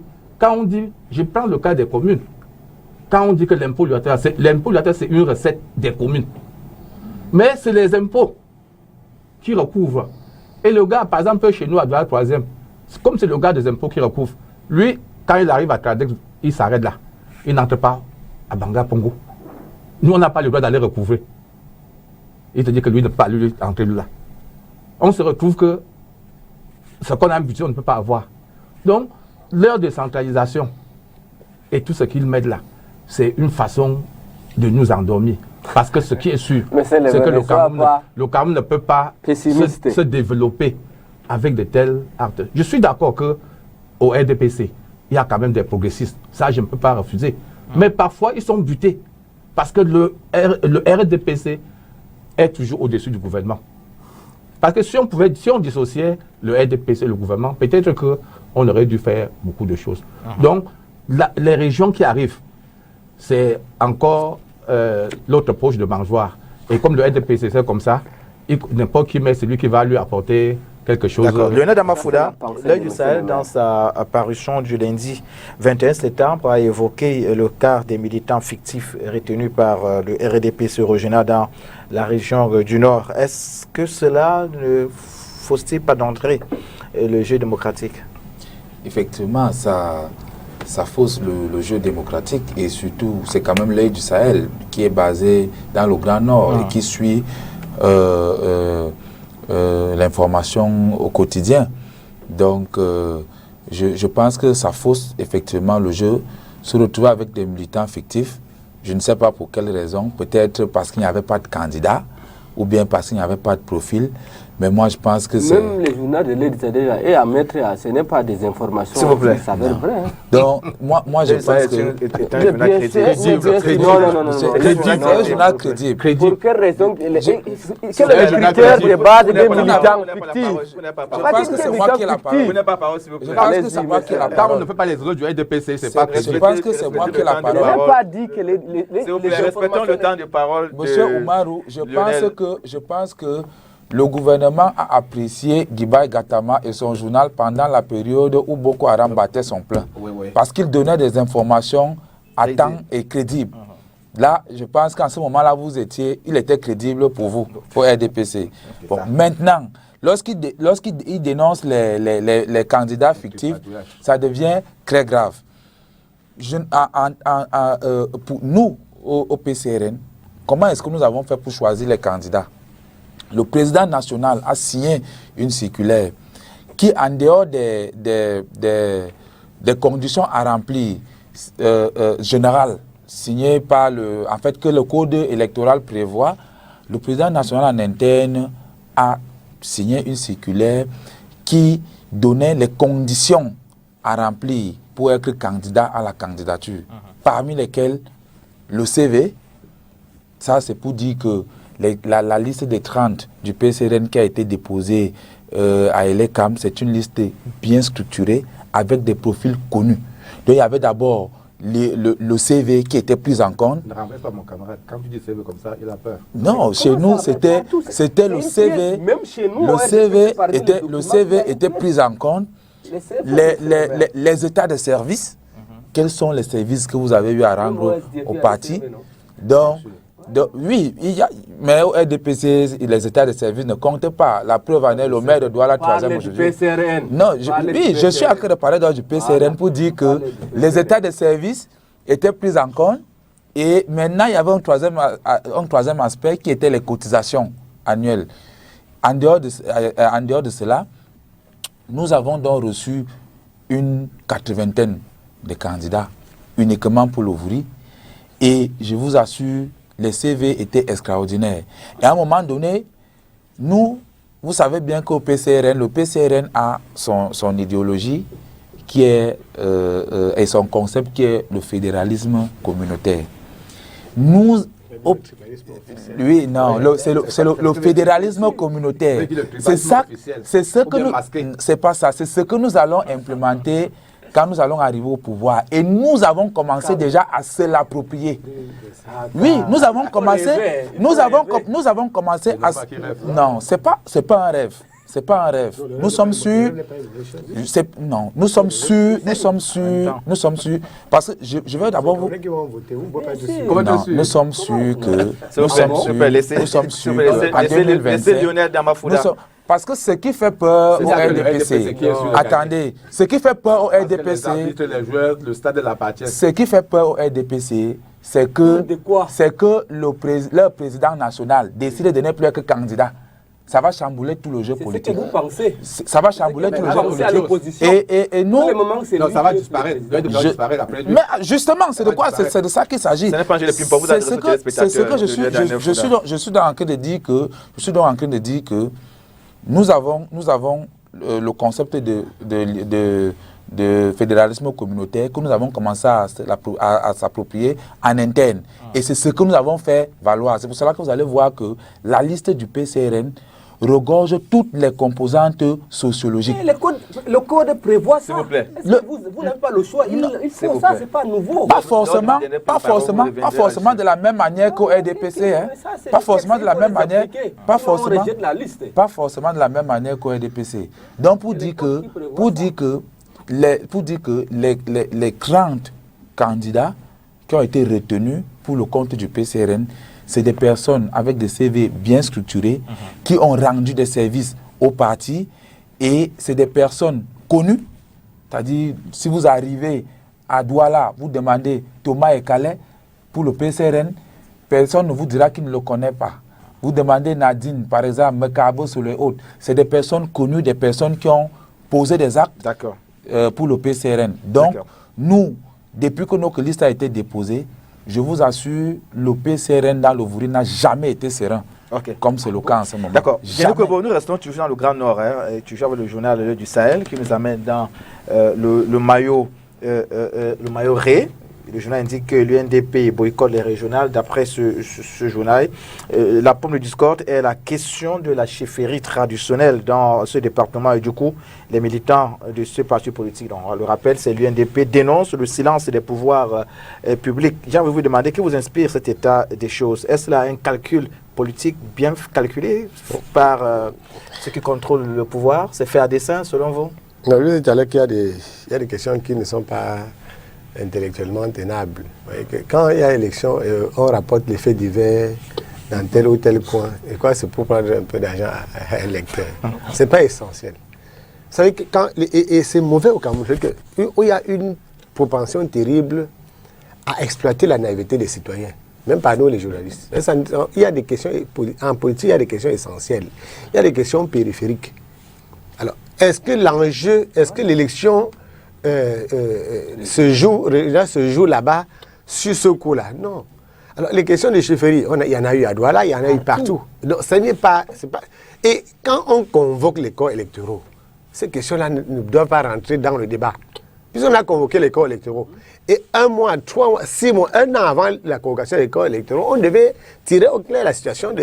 On instrumentalise. Chaque fois que...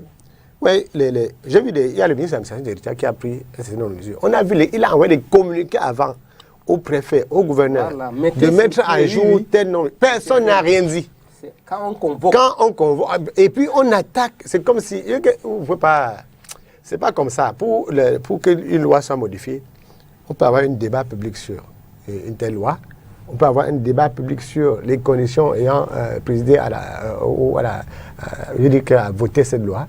Et on pousse à ce qu'on avise. Mais quand on convoque le corps électoral, il ne faut pas qu'un type... Vous savez que maintenant, les journalistes sont devenus lanceurs d'alerte. Voilà. Un type qui a fini de manger son haricot le matin, vous saisit, il dit, bon, ok, ici chez moi, on m'a éliminé parce que je suis musulman. Faites un papier pour dire qu'on a éliminé les musulmans de la liste. Demain, celui qui dit, oui, c'est parce que je suis de telle région, c'est parce que j'ai... Non, c'est pas comme ça. Et l'UNDP est un allié du parti au pouvoir. Ce genre de sortie, n'est-ce pas, c'est une sortie, après ça, essentiellement sectariste.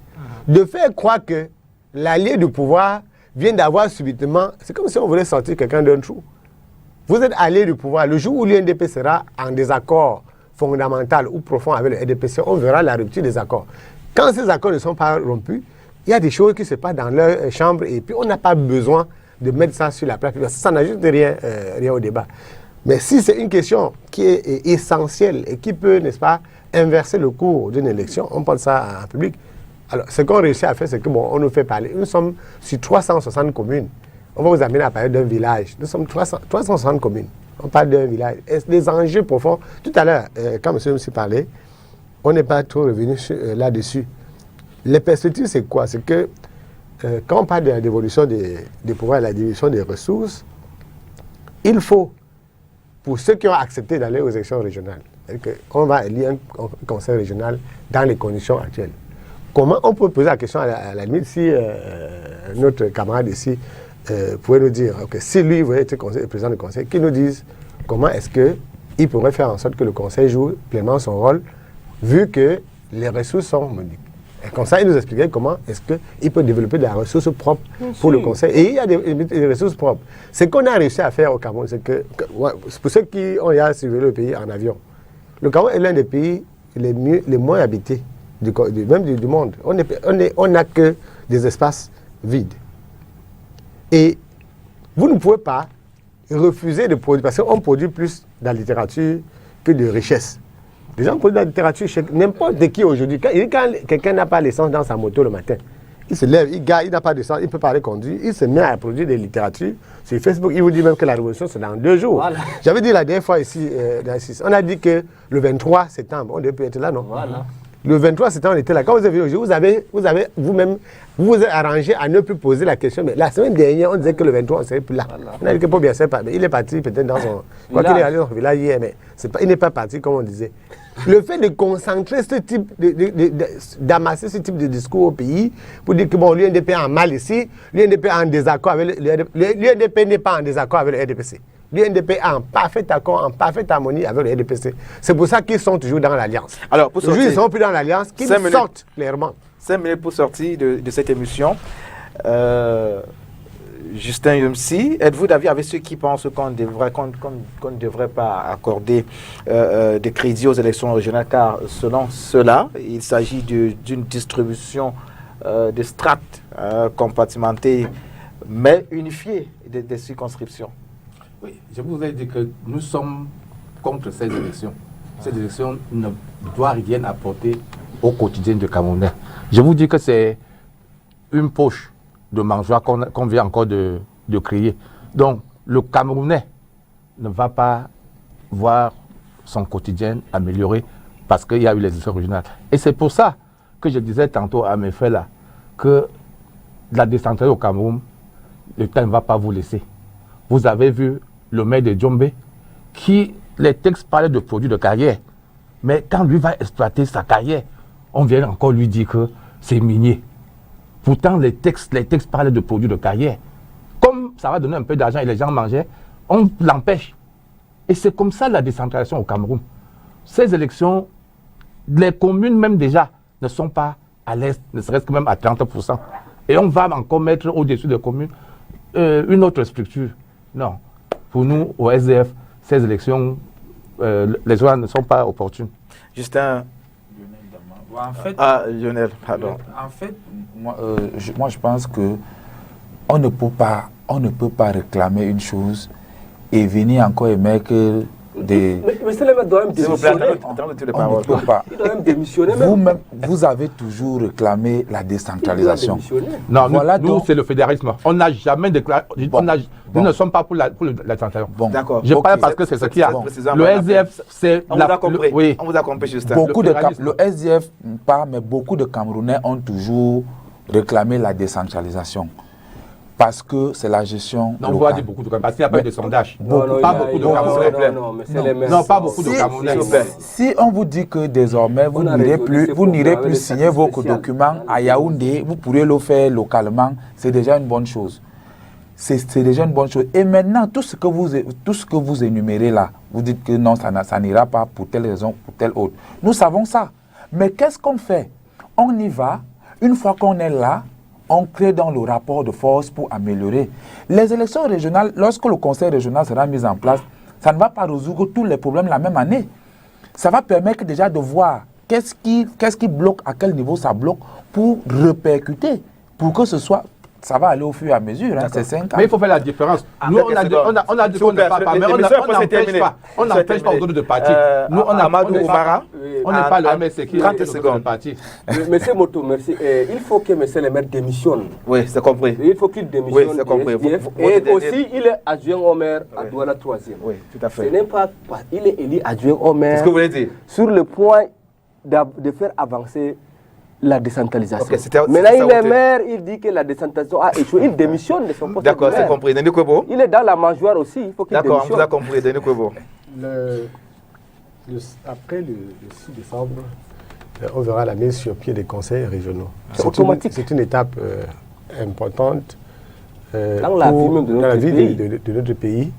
Mais les textes, les institutions ne valent que ce que les citoyens veulent en faire. Donc, oui, vous avez vu je pense, il peut revenir sur le 22 septembre. Si le 22 septembre, le conseil régional du littoral était contrôlé par le MRC, par exemple, les manifestations auraient eu lieu. Bien sûr. Bien sûr. Ils ont fait les manifestations, personne ne devait interdire. Les 5 mairies de... Non, il dit, le conseil est bien au-dessus. Il n'y avait pas possibilité d'empêcher. Si les conseillers municipaux de Douala, c'est pas de Douala 3e, par exemple, sont tous, l'ancienne mandature, c'était le SDF. Si les conseillers municipaux de Douala 3e, sous le SDF, veulent manifester, personne ne peut les en empêcher. Ils sont conseillers municipaux. Ils feraient ça dans leur commune, feraient ça dans leur commune. Personne, la police ne peut pas aller à la mairie empêcher que les tenants de la mairie fassent leur mouvement. Je crois que dans les stratégies de lutte politique, ceux qui entrent en politique, il y a beaucoup je connais beaucoup de gens qui entrent en politique et ils pensent qu'ils viennent avec les idées divines. Dans mon village, on dit que le mauvais danseur avait cassé la termitière. Quand tu es un mauvais danseur, tu crois que tu es un très grand danseur, tu casses la termitière. Il faut apprendre à faire la politique en sachant que la lutte politique se structure avant de se mettre en branle. On ne va pas faire comme j'ai vu mon cher ami Abel Zongan faire quelque part en regardant la police comme si un militant politique n'a pas peur de la police. D'accord. Donc il faut qu'on profite de cette situation pour... D'accord, merci Denis Kwebo. On va rappeler que Denis Kwebo est journaliste et consultant de cette émission. Il était de nôtre une fois de plus ce dimanche. On va également remercier Lionel Damafouda du PCRN, candidat au régional dans le Vouri. On remercie Amadou Oumara, communicant du Rassemblement démocratique du peuple camerounais. Également, Justin Yomsi, maire adjoint SIF à Douala 3e. Mesdames, Messieurs, ce fut un plaisir. On remercie également le réalisateur Eric Ngando. La caméra était assurée par Nono Fotoué. Maquillage, Mébel Chimie. Rediffusion de cet hebdo dès ce soir à partir de 20h30 depuis demain lundi. 13h30. Ce fut un plaisir. Mesdames et messieurs, restez fidèles. À dimanche prochain.